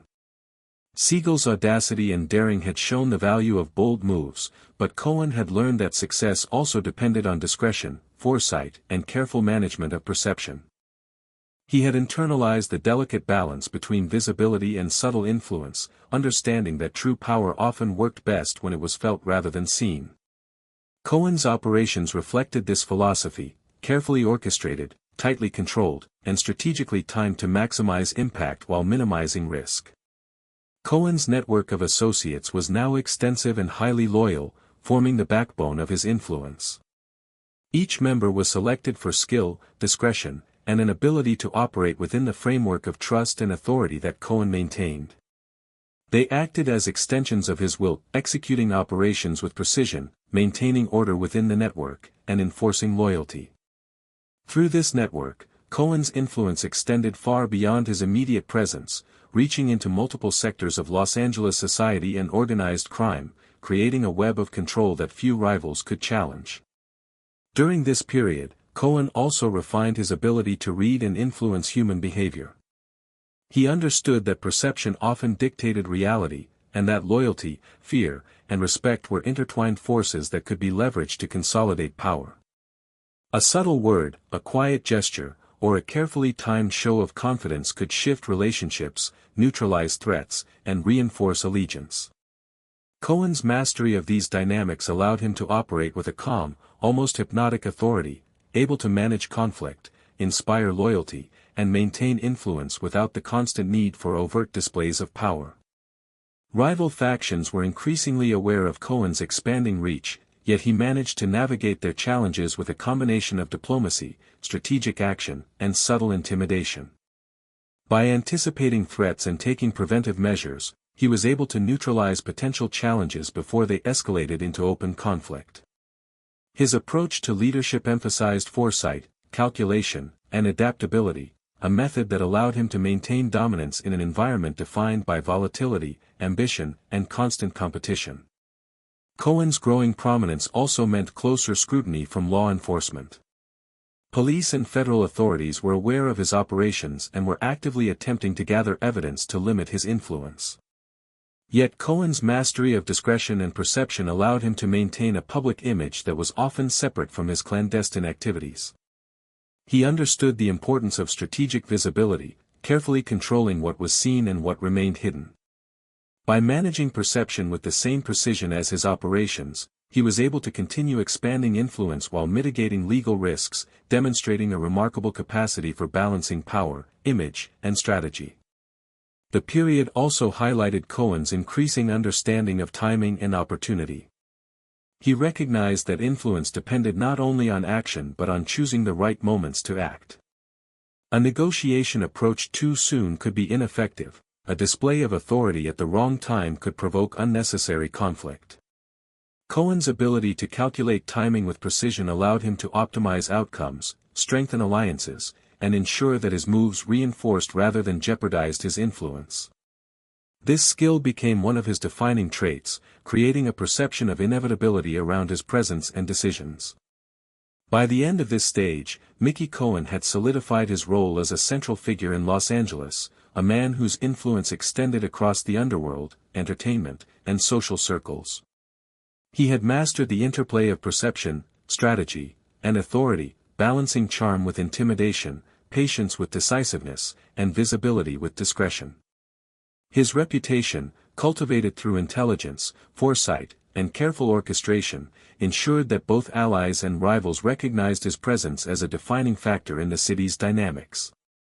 Cohen's journey up to this point reflected a deep understanding of human behavior, strategic thinking, and the delicate balance required to navigate a world of opportunity and danger, a world where his legendary status was steadily being cemented. By this point in his life, Mickey Cohen had reached a stage where his presence in Los Angeles was unmistakable, a force that seemed to move the city's underworld and social spheres in tandem. Every nightclub, casino, and high-profile party bore the subtle marks of his influence. Cohen's operations were no longer merely opportunistic, they were strategic, meticulously coordinated, and executed with a precision that reflected both his intelligence and his growing understanding of human psychology. He had learned that power was not just about wealth or intimidation, it was about perception, timing, and the ability to anticipate the moves of others. Cohen's mastery over gambling operations had now become a central pillar of his authority. These networks were not just sources of profit, they were instruments of control, allowing him to cultivate loyalty, gather information, and exert influence over associates and rivals alike. Each casino, poker game, and clandestine betting ring was carefully managed, with Cohen ensuring that outcomes aligned with his broader strategy. The operations ran like well-oiled machines, blending legitimate business fronts with criminal undertakings, creating layers of influence that were difficult for rivals, or law enforcement, to penetrate. Through these enterprises, Cohen not only amassed wealth but also extended his reach into the very fabric of the city. Hollywood continued to provide both opportunity and challenge. The city's elite, with their glittering parties and high-stakes social games, were as much a part of Cohen's strategy as his underworld associates. He moved among them with ease, blending charm and charisma with subtle authority. Cohen understood that influence in these circles could translate into protection, insight, and leverage. Actors, producers, and socialites became both observers and instruments of his expanding network, their ambitions and interactions carefully noted, analyzed, and sometimes gently guided. Hollywood's lights and allure masked the intricate strategies that Cohen wove beneath the surface, a realm where perception could be as powerful as any operation in the gambling world. Cohen's reputation, by this time, had become almost mythic. Stories of his intelligence, audacity, and foresight circulated quietly but widely, creating an aura of inevitability around his actions. Rivals approached negotiations with caution, aware that Cohen's decisions often shaped outcomes before conflicts even arose. Associates found reassurance in his calm, deliberate presence, knowing that his leadership provided both opportunity and protection.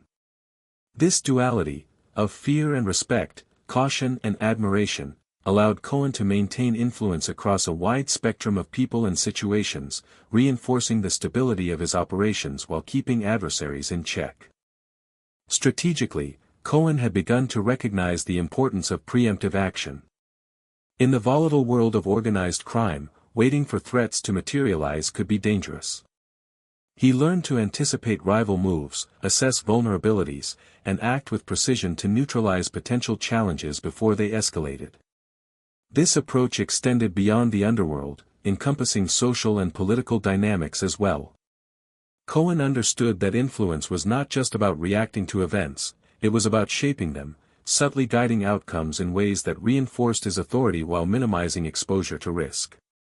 Mentorship and past experiences continued to inform his approach, but by now Cohen had fully developed his own style. Siegel's audacity had provided a template, but Cohen tempered boldness with foresight, risk with calculation, and visibility with discretion. He had learned that lasting influence required patience, strategic thinking, and the ability to balance competing priorities. This nuanced approach distinguished him from contemporaries who relied primarily on aggression or intimidation, allowing Cohen to consolidate power with an elegance and sophistication that few could rival. Cohen's network of loyal associates had become a cornerstone of his empire. These men were carefully chosen for skill, reliability, and discretion. Each played a role in maintaining operations, enforcing loyalty, and executing Cohen's strategies with precision. Through this network, Cohen could extend his influence across multiple spheres simultaneously, gambling, social, and political, without being physically present in every location. The loyalty of these associates was cultivated through a combination of guidance, opportunity, and subtle reminders of authority, creating a stable and efficient operational framework. Psychological insight remained one of Cohen's most potent tools. He had developed a keen ability to read people, anticipate reactions, and leverage subtle dynamics to his advantage. A carefully delivered comment, a minor gesture, or a deliberate pause in conversation could influence outcomes far beyond the immediate moment. Cohen's understanding of human behavior allowed him to navigate complex social and criminal networks with calm assurance, maintaining authority while minimizing the need for overt displays of force. This mastery of subtle influence became a defining feature of his leadership and a critical factor in his sustained dominance. Law enforcement scrutiny had intensified, yet Cohen's strategic discretion allowed him to operate effectively despite growing pressure. He understood the importance of maintaining a public persona that minimized legal exposure while preserving influence. By carefully managing what was visible and what remained hidden, Cohen could continue expanding operations, strengthening networks, and cultivating loyalty without attracting unnecessary attention. This balance of visibility and secrecy, action and perception, demonstrated his sophisticated understanding of both strategy and risk management. By the end of this period, Mickey Cohen had solidified his role as a central figure in Los Angeles, a man whose influence extended across criminal, social, and entertainment spheres. He had mastered the delicate interplay of strategy, timing, and human psychology, balancing audacity with foresight, visibility with discretion, and authority with charm. His rise had been marked by careful observation, calculated decisions, and a deep understanding of the subtle dynamics that governed power. The city itself had become a landscape in which Cohen could navigate, manipulate, and dominate with remarkable skill. Cohen's journey up to this point reflected the culmination of experience, mentorship, and innate intelligence. He had transformed from a street-smart opportunist into a strategist whose presence could shape outcomes, command loyalty, and inspire both respect and caution. The foundations of his legendary status, the man who would dominate Hollywood nights, control gambling operations, and navigate the intricate interplay of social and criminal dynamics, were firmly in place. Los Angeles had become his stage, and Cohen had proven himself a master of timing, strategy, and influence, setting the scene for both the apex of his power and the challenges that lay ahead. By now, Mickey Cohen's position in Los Angeles had reached a level where he was no longer simply a participant in the city's underworld, he had become a central orchestrator, a man whose influence could ripple across gambling networks, social spheres, and even entertainment circles. The city, with its sprawling neighborhoods, neon-lit streets, and glittering nightclubs, had become a living stage for Cohen's ambitions. Every move he made, every negotiation, and every interaction was carefully calibrated to maintain dominance while minimizing exposure to risk. This period of his life reflected a combination of audacity, foresight, and an almost hypnotic understanding of human behavior. Cohen's gambling operations had become more sophisticated and far-reaching. Casinos, poker rooms, and clandestine betting houses were not only sources of revenue but also tools for consolidating influence. Each venture was carefully managed, ensuring loyalty among employees and associates, while simultaneously exerting subtle pressure on rivals and competitors. Cohen understood that the control of these operations extended beyond mere wealth. It created networks of dependence and trust, establishing him as a figure whose decisions could shape the fortunes of others in both visible and invisible ways. His ability to manage these networks reflected both organizational skill and psychological acuity, qualities that became increasingly vital as his empire expanded. Hollywood, ever the backdrop for glamour and intrigue, continued to play a strategic role in Cohen's ascent.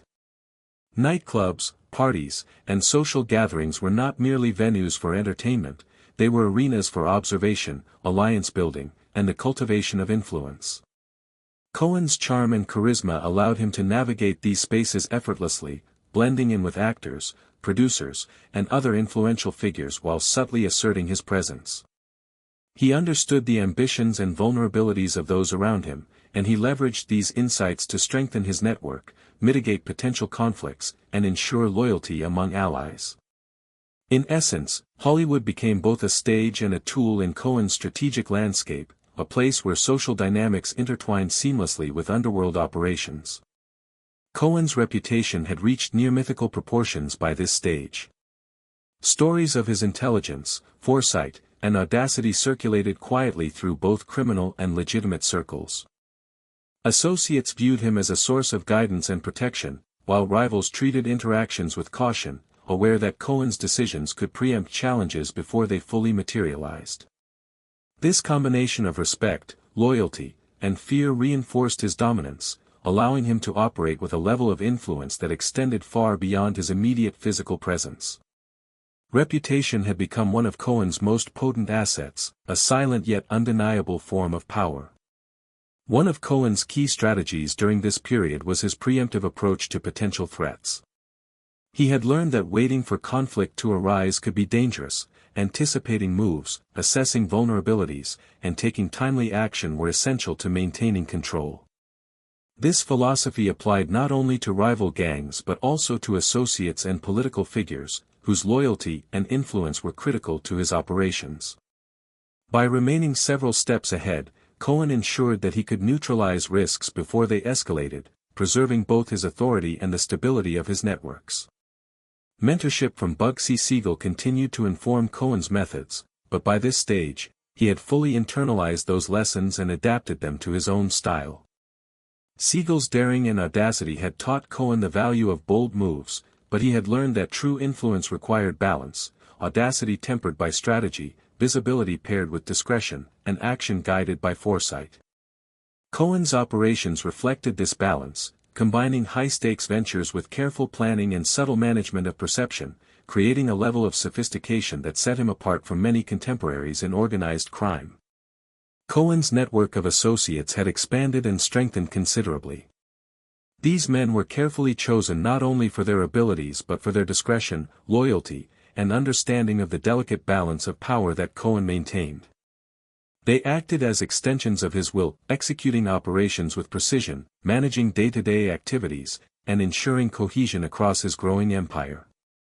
Through this network, Cohen could exert influence in multiple domains simultaneously: gambling, entertainment, social circles, while maintaining control and minimizing exposure. The strength and reliability of these relationships were essential to the sustained success of his operations. Human psychology remained a central element of Cohen's strategy. He had developed a keen ability to read subtle cues, anticipate reactions, and shape perceptions to his advantage. A carefully timed word, a quiet gesture, or a measured demonstration of confidence could shift alliances, neutralize threats, and reinforce loyalty. Cohen's understanding of human behavior allowed him to exert control without overt displays of force, creating a calm yet compelling authority that extended throughout his network. This mastery of subtle influence was a defining feature of his leadership style, and it played a crucial role in his ability to maintain dominance amidst a landscape of constant competition and danger. Law enforcement pressure had intensified, yet Cohen managed to navigate it with remarkable skill. He understood the importance of visibility, carefully managing what aspects of his life and operations were apparent to the authorities. Strategic discretion allowed him to continue expanding influence and operations while minimizing legal exposure. Cohen's ability to balance public perception with clandestine activities demonstrated not only intelligence but a sophisticated understanding of risk management, a hallmark of his approach to leadership and control. By the end of this period, Mickey Cohen had cemented his position as a central figure in Los Angeles, a man whose influence extended across gambling, entertainment, and social networks. He had mastered the delicate balance of charm and authority, visibility and discretion, audacity and foresight. His operations were sophisticated, his networks loyal and reliable, and his reputation formidable. Cohen's rise reflected a combination of intelligence, strategy, and understanding of human nature, creating a foundation for the legendary status that he would continue to cultivate. The city of Los Angeles, with its lights, secrets, and complexities, had become a stage upon which Cohen could navigate, manipulate, and dominate with unparalleled skill, setting the stage for both the peak of his power and the challenges that would inevitably follow. By the time Mickey Cohen had fully consolidated his power in Los Angeles, he had become a figure whose influence seemed almost omnipresent. The city's streets, nightclubs, and gambling dens all reflected the subtle marks of his control. Cohen had learned to operate not merely as a gangster or opportunist, but as a strategist, a man capable of anticipating the moves of rivals, navigating alliances, and orchestrating outcomes with precision. Every action, every negotiation, and every social interaction was part of a carefully constructed plan to maintain dominance while minimizing risk. The rhythm of the city had become a guide for him, a pulse that he could read, interpret, and, when necessary, manipulate to his advantage. Cohen's reputation had by now reached legendary proportions. Stories of his intelligence, foresight, and charisma spread quietly, weaving their way through the city's criminal underworld and legitimate social spheres alike. Associates were drawn to him not only for protection or opportunity but also for the reassurance that came from his calm, deliberate presence. Rivals, on the other hand, approached interactions with a mixture of caution and wariness, fully aware that Cohen's decisions often shaped outcomes long before conflict could arise. This aura of inevitability, the sense that Cohen was always a step ahead, was as powerful as any display of force or wealth. It allowed him to influence events without overt confrontation, a skill that elevated him above many of his contemporaries. At the core of Cohen's power was his sophisticated understanding of human psychology. He had learned to read subtle cues, anticipate reactions, and exploit the interplay of fear, respect, and loyalty. A gesture, a word, or a well-timed demonstration of confidence could shift alliances, neutralize threats, or reinforce allegiance. Cohen's ability to navigate these subtle dynamics allowed him to maintain authority without the constant need for violence, projecting a calm, almost hypnotic presence that encouraged cooperation while discouraging dissent. It was this mastery of perception that helped him maintain a stable yet expansive network of influence. Cohen's gambling operations had grown in both scale and sophistication. Casinos, poker rooms, and clandestine betting establishments were meticulously managed, providing not just revenue but also leverage over associates, rivals, and even certain public officials. Each operation was carefully integrated into a broader strategy, reinforcing Cohen's control while maintaining flexibility to respond to potential threats. The revenue generated was secondary to the influence these operations afforded. They allowed him to shape loyalties, anticipate rival moves, and extend his reach across multiple spheres of the city. Hollywood, with its glimmering lights, exclusive parties, and influential figures, continued to be a vital stage for Cohen's ambitions. He moved through these spaces with ease, blending charm and charisma with subtle authority. Actors, producers, and socialites became both participants and instruments in a larger strategy, their ambitions observed, assessed, and occasionally guided to strengthen Cohen's influence. These social dynamics were intertwined with his underworld operations, creating a seamless integration of legitimacy and illicit activity. Cohen understood that controlling perception and cultivating relationships in Hollywood were as crucial to his power as managing gambling networks or enforcing authority within his own organization. The period was also marked by increased scrutiny from law enforcement. Police and federal authorities were aware of Cohen's operations and were actively seeking ways to gather evidence that could undermine him. Yet his ability to balance visibility with discretion allowed him to operate effectively despite this growing pressure. He carefully managed what was seen and what remained hidden, creating layers of perception that both concealed his activities and reinforced his reputation. This duality, public persona versus private operations, was central to his ability to sustain influence without drawing unnecessary attention to vulnerabilities. Mentorship from Bugsy Siegel had left a lasting imprint on Cohen's approach. Siegel had taught him the value of boldness and vision, but Cohen had refined these lessons into a strategy that emphasized foresight, patience, and subtlety. He had internalized the importance of timing, perception, and calculated action, understanding that real power was as much about anticipation as it was about execution. This refined approach distinguished Cohen from peers who relied predominantly on aggression or notoriety. He combined intelligence, charm, and strategy to maintain authority and navigate a complex landscape of opportunities and threats. Cohen's network of loyal associates was now integral to his success. Each member was carefully chosen for skill, loyalty, and discretion, forming a cohesive framework that extended Cohen's influence far beyond his immediate presence. They managed operations, enforced discipline, and ensured the stability of his empire, allowing Cohen to orchestrate multiple ventures simultaneously. This network functioned as both an operational and psychological extension of Cohen himself, a reinforcement of his strategy and presence across the city. During this period, Cohen demonstrated an almost prescient understanding of opportunity. He knew that influence was often determined by timing and preparation, rather than immediate action. A negotiation approached too soon could be ineffective. A show of authority mistimed could provoke unnecessary conflict. Cohen's ability to calculate these moments with precision gave him a strategic edge, allowing him to manage rivals, cultivate loyalty, and maintain a consistent trajectory toward further consolidation of power. By the end of this period, Mickey Cohen had reached the pinnacle of his influence in Los Angeles. He was not merely a gangster, but a strategist, a figure whose decisions could shape the city's underworld and social landscape alike. His combination of intelligence, foresight, and psychological insight allowed him to navigate challenges with calm authority, consolidating power while minimizing unnecessary conflict. Cohen had mastered the interplay of charm, intimidation, discretion, and visibility, creating a presence that inspired loyalty, commanded respect, and subtly discouraged opposition. The foundations for his legendary status, the man who would dominate Hollywood nights, control gambling networks, and maintain influence across multiple spheres of the city, were now fully laid, setting the stage for both the apex of his power and the complex challenges that lay ahead. By the time Mickey Cohen had solidified his influence across Los Angeles, the landscape around him had begun to shift in subtle yet profound ways.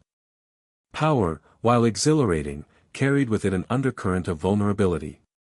Rivals, both old and new, were increasingly bold, testing boundaries and probing for weaknesses. Law enforcement, emboldened by growing evidence and public scrutiny, intensified surveillance and investigation into his operations. Even allies, though loyal, were subject to human frailty and ambition, reminding Cohen that trust in the underworld was often fragile, fleeting, and easily exploited. This period marked a turning point where the thrill of dominance was tempered by the weight of responsibility and the creeping awareness that no position, however secure, was immune to challenge. Cohen had always understood the delicate interplay between power and perception. His ability to project calm authority and measured control had allowed him to navigate previous challenges with ease, but the pressures of sustained influence now required an even greater mastery of subtlety and strategy. Every decision carried amplified consequences. A misjudged negotiation could embolden rivals, a poorly timed display of authority could draw unwanted law enforcement attention, even a single indiscretion could ripple through his networks, eroding trust and destabilizing operations. Cohen approached these realities with quiet calculation, aware that sustaining power demanded vigilance, foresight, and a constant reassessment of risk. The growing boldness of rival factions required Cohen to balance assertiveness with caution. He had long relied on a mixture of charm, strategic negotiation, and psychological acuity to maintain control, but increasingly he needed to anticipate not only immediate threats but also longer-term challenges to his dominance. The city's criminal ecosystem had grown more competitive, with ambitious newcomers seeking to carve out territories and established factions looking to reclaim influence. Cohen's response was always measured. He understood that overt aggression could provoke escalation, whereas carefully orchestrated maneuvers could neutralize threats before they fully materialized. His leadership had evolved into a complex dance, balancing visibility, subtle influence, and preemptive action. Law enforcement scrutiny was also intensifying. FBI agents and local police alike were piecing together evidence, analyzing patterns, and attempting to infiltrate Cohen's networks. Unlike many contemporaries, Cohen was neither reckless nor confrontational in the face of this pressure. Instead, he relied on meticulous discretion, controlling what was visible while keeping critical operations concealed.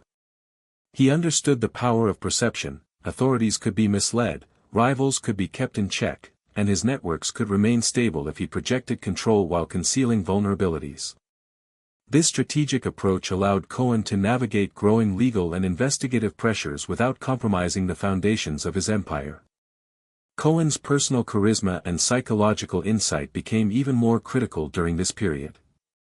He understood that influence was as much about emotion as it was about action. Subtle gestures, carefully chosen words, and an ability to anticipate the reactions of those around him allowed him to maintain loyalty and respect while subtly discouraging opposition. Associates were reassured by his calm presence, rivals were deterred by the quiet certainty of his authority. In essence, Cohen's mastery of human behavior allowed him to wield power without constant conflict, reinforcing stability in a world where volatility and ambition were ever present. The stakes in Hollywood, always intertwined with Cohen's influence, had also shifted. While he had once used charm and social connections to navigate the city's entertainment circles, the stakes now included scrutiny from media, potential exposure, and the delicate balancing of relationships with influential figures whose ambitions could both aid and threaten him. Cohen approached these dynamics with the same strategic acumen that had guided his underworld operations. By carefully observing interactions, understanding motivations, and choosing when to intervene, or remain in the background, he maintained a level of influence that continued to extend across the city's glittering social landscape. Rivalries within his own network occasionally emerged, subtle but significant. Human nature, ambition, and the temptations of power created tension, requiring careful management. Cohen had learned to address these challenges with diplomacy, strategic reminders of authority, and the judicious use of leverage. He understood that loyalty could be cultivated, strengthened, and sometimes restored, but that mismanagement could lead to fractures that threatened operations and influence. Maintaining cohesion within his network became as essential as projecting authority externally, creating a dual responsibility that demanded constant attention and foresight. During this period, Cohen's personal life and public persona were also under scrutiny. The media, though not fully aware of the depth of his operations, often reported on high-profile events, parties, and incidents that intersected with his social and criminal presence. Cohen managed these narratives carefully, allowing him to maintain a public image that was sophisticated, approachable, and deceptively unthreatening, all while his private influence continued to grow. This balance of image and reality was critical, allowing him to navigate both the visible and hidden layers of Los Angeles society. Despite the growing pressures, Cohen remained composed. He had learned the value of patience, calculation, and timing, recognizing that overreaction could undermine years of careful effort. Calm deliberation became his shield, a psychological tool as effective as any enforcement tactic. Associates were inspired by this steadiness, rivals were subtly warned by it, and observers, whether in law enforcement, social circles, or rival factions, recognized the quiet authority that Cohen wielded effortlessly. His composure, coupled with his strategic foresight, reinforced his status as one of the city's most formidable figures. By the end of this period, Mickey Cohen had entered a stage where dominance was no longer simply a matter of action, wealth, or intimidation. It was a careful orchestration of perception, loyalty, timing, and influence, a delicate balance that demanded constant vigilance. The threats were multiplying, and the consequences of miscalculation were higher than ever, yet Cohen navigated this landscape with the same calm authority that had defined his rise. He had become a man whose power was measured not merely by control over territory or operations, but by the subtle, almost invisible ways in which he shaped the behavior, decisions, and perceptions of those around him. This stage in Cohen's life marked the beginning of a more complex chapter, one in which the interplay between rising challenges, growing scrutiny, and the inherent fragility of human loyalty would define the trajectory of his legacy. Los Angeles, with its lights, secrets, and shadows, remained both the stage and the testing ground for Cohen's mastery of influence, a world in which his intelligence, foresight, and calm authority were as critical as any weapon or strategic alliance. He had reached the height of his influence, yet the city continued to whisper of challenges, betrayals, and pressures that would test the very foundations of the empire he had so carefully built. As time progressed, Mickey Cohen's world grew increasingly complex, layered with both opportunity and peril. The city of Los Angeles, once a canvas upon which he had boldly painted his ambitions, now reflected the intricate challenges that accompanied sustained influence. His dominance was no longer defined merely by the control of gambling operations or the management of social networks, it was a careful orchestration of trust, perception, and anticipation.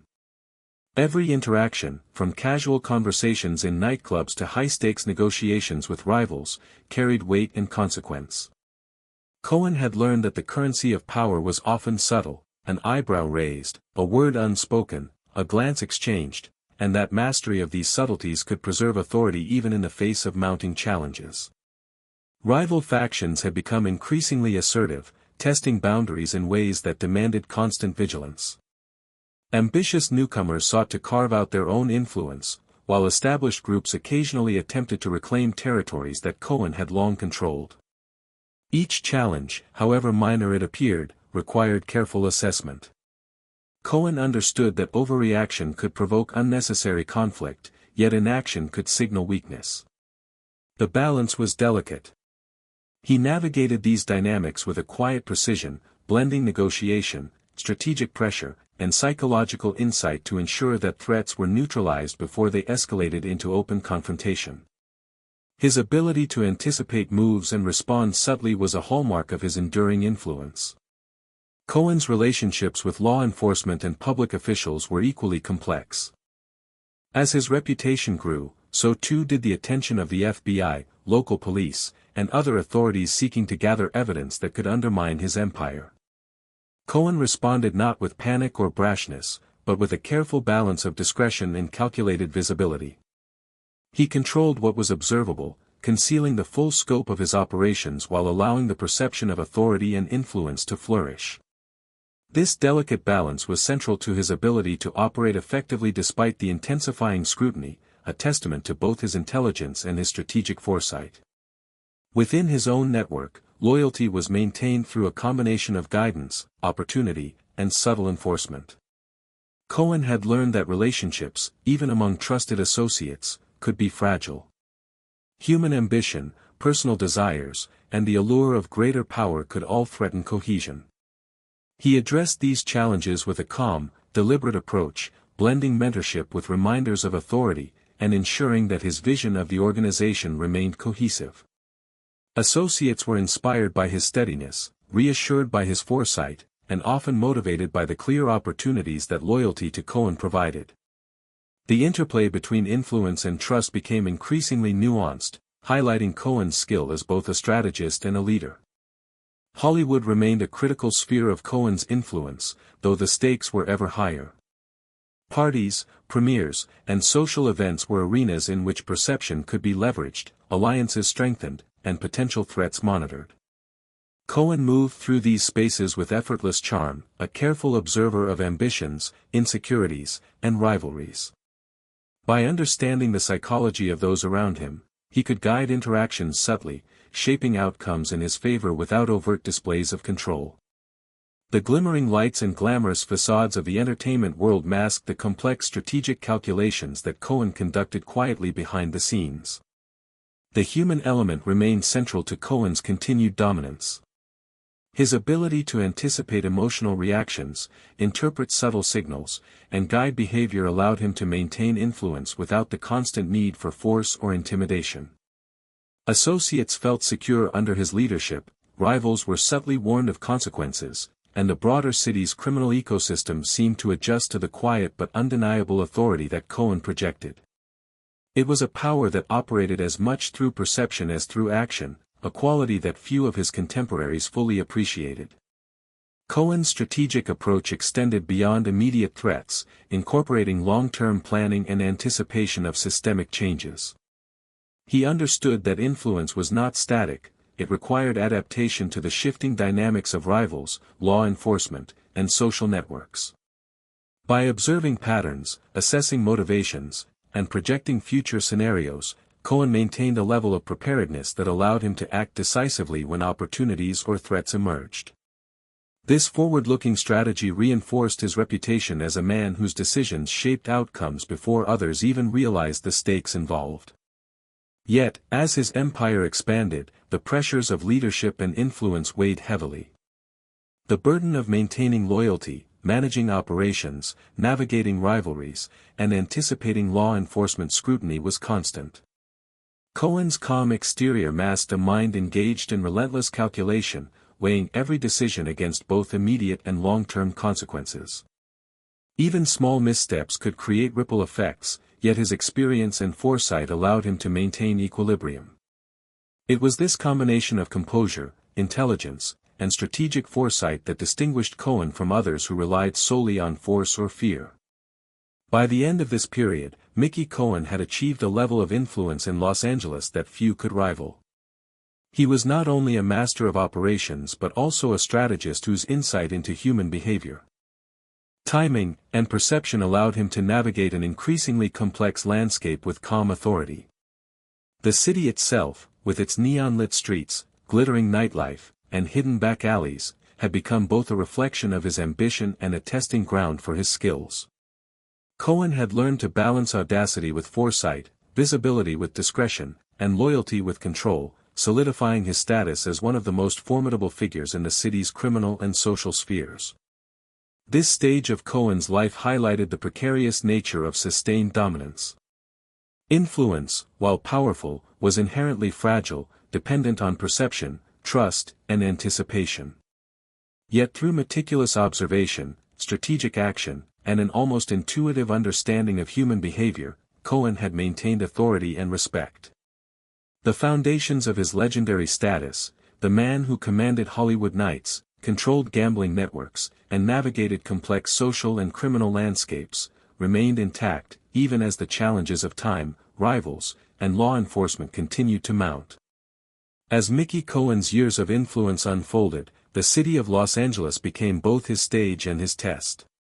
Once a street-smart opportunist, he had risen to dominate gambling networks, Hollywood social circles, and the city's underworld, weaving a web of loyalty, perception, and subtle authority. By this point, the thrill of power was tempered by the constant awareness that rivals, law enforcement, and the fragile nature of human loyalty could shift the balance in an instant. Cohen had learned that true influence depended not only on action, but on careful orchestration, patience, and the art of reading people. Hollywood continued to reflect Cohen's dual legacy of glamour and strategy. The glittering parties, the high-profile social connections, and the nightlife he had mastered were more than spectacle, they were arenas where perception, psychology, and subtle influence reinforced his power.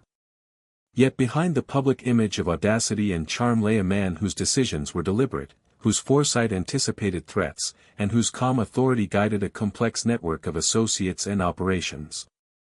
In the quiet reflection of his later years, Cohen's life revealed the delicate balance of ambition and prudence. He had achieved legendary status, but it was sustained by strategy, discretion, and mastery of human behavior rather than brute force alone.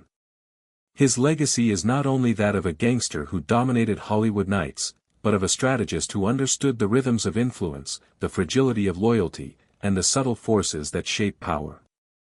Mickey Cohen's story remains a meditation on control, perception, and resilience, a life where every move, calculated and deliberate, left an enduring mark on the city he had once ruled.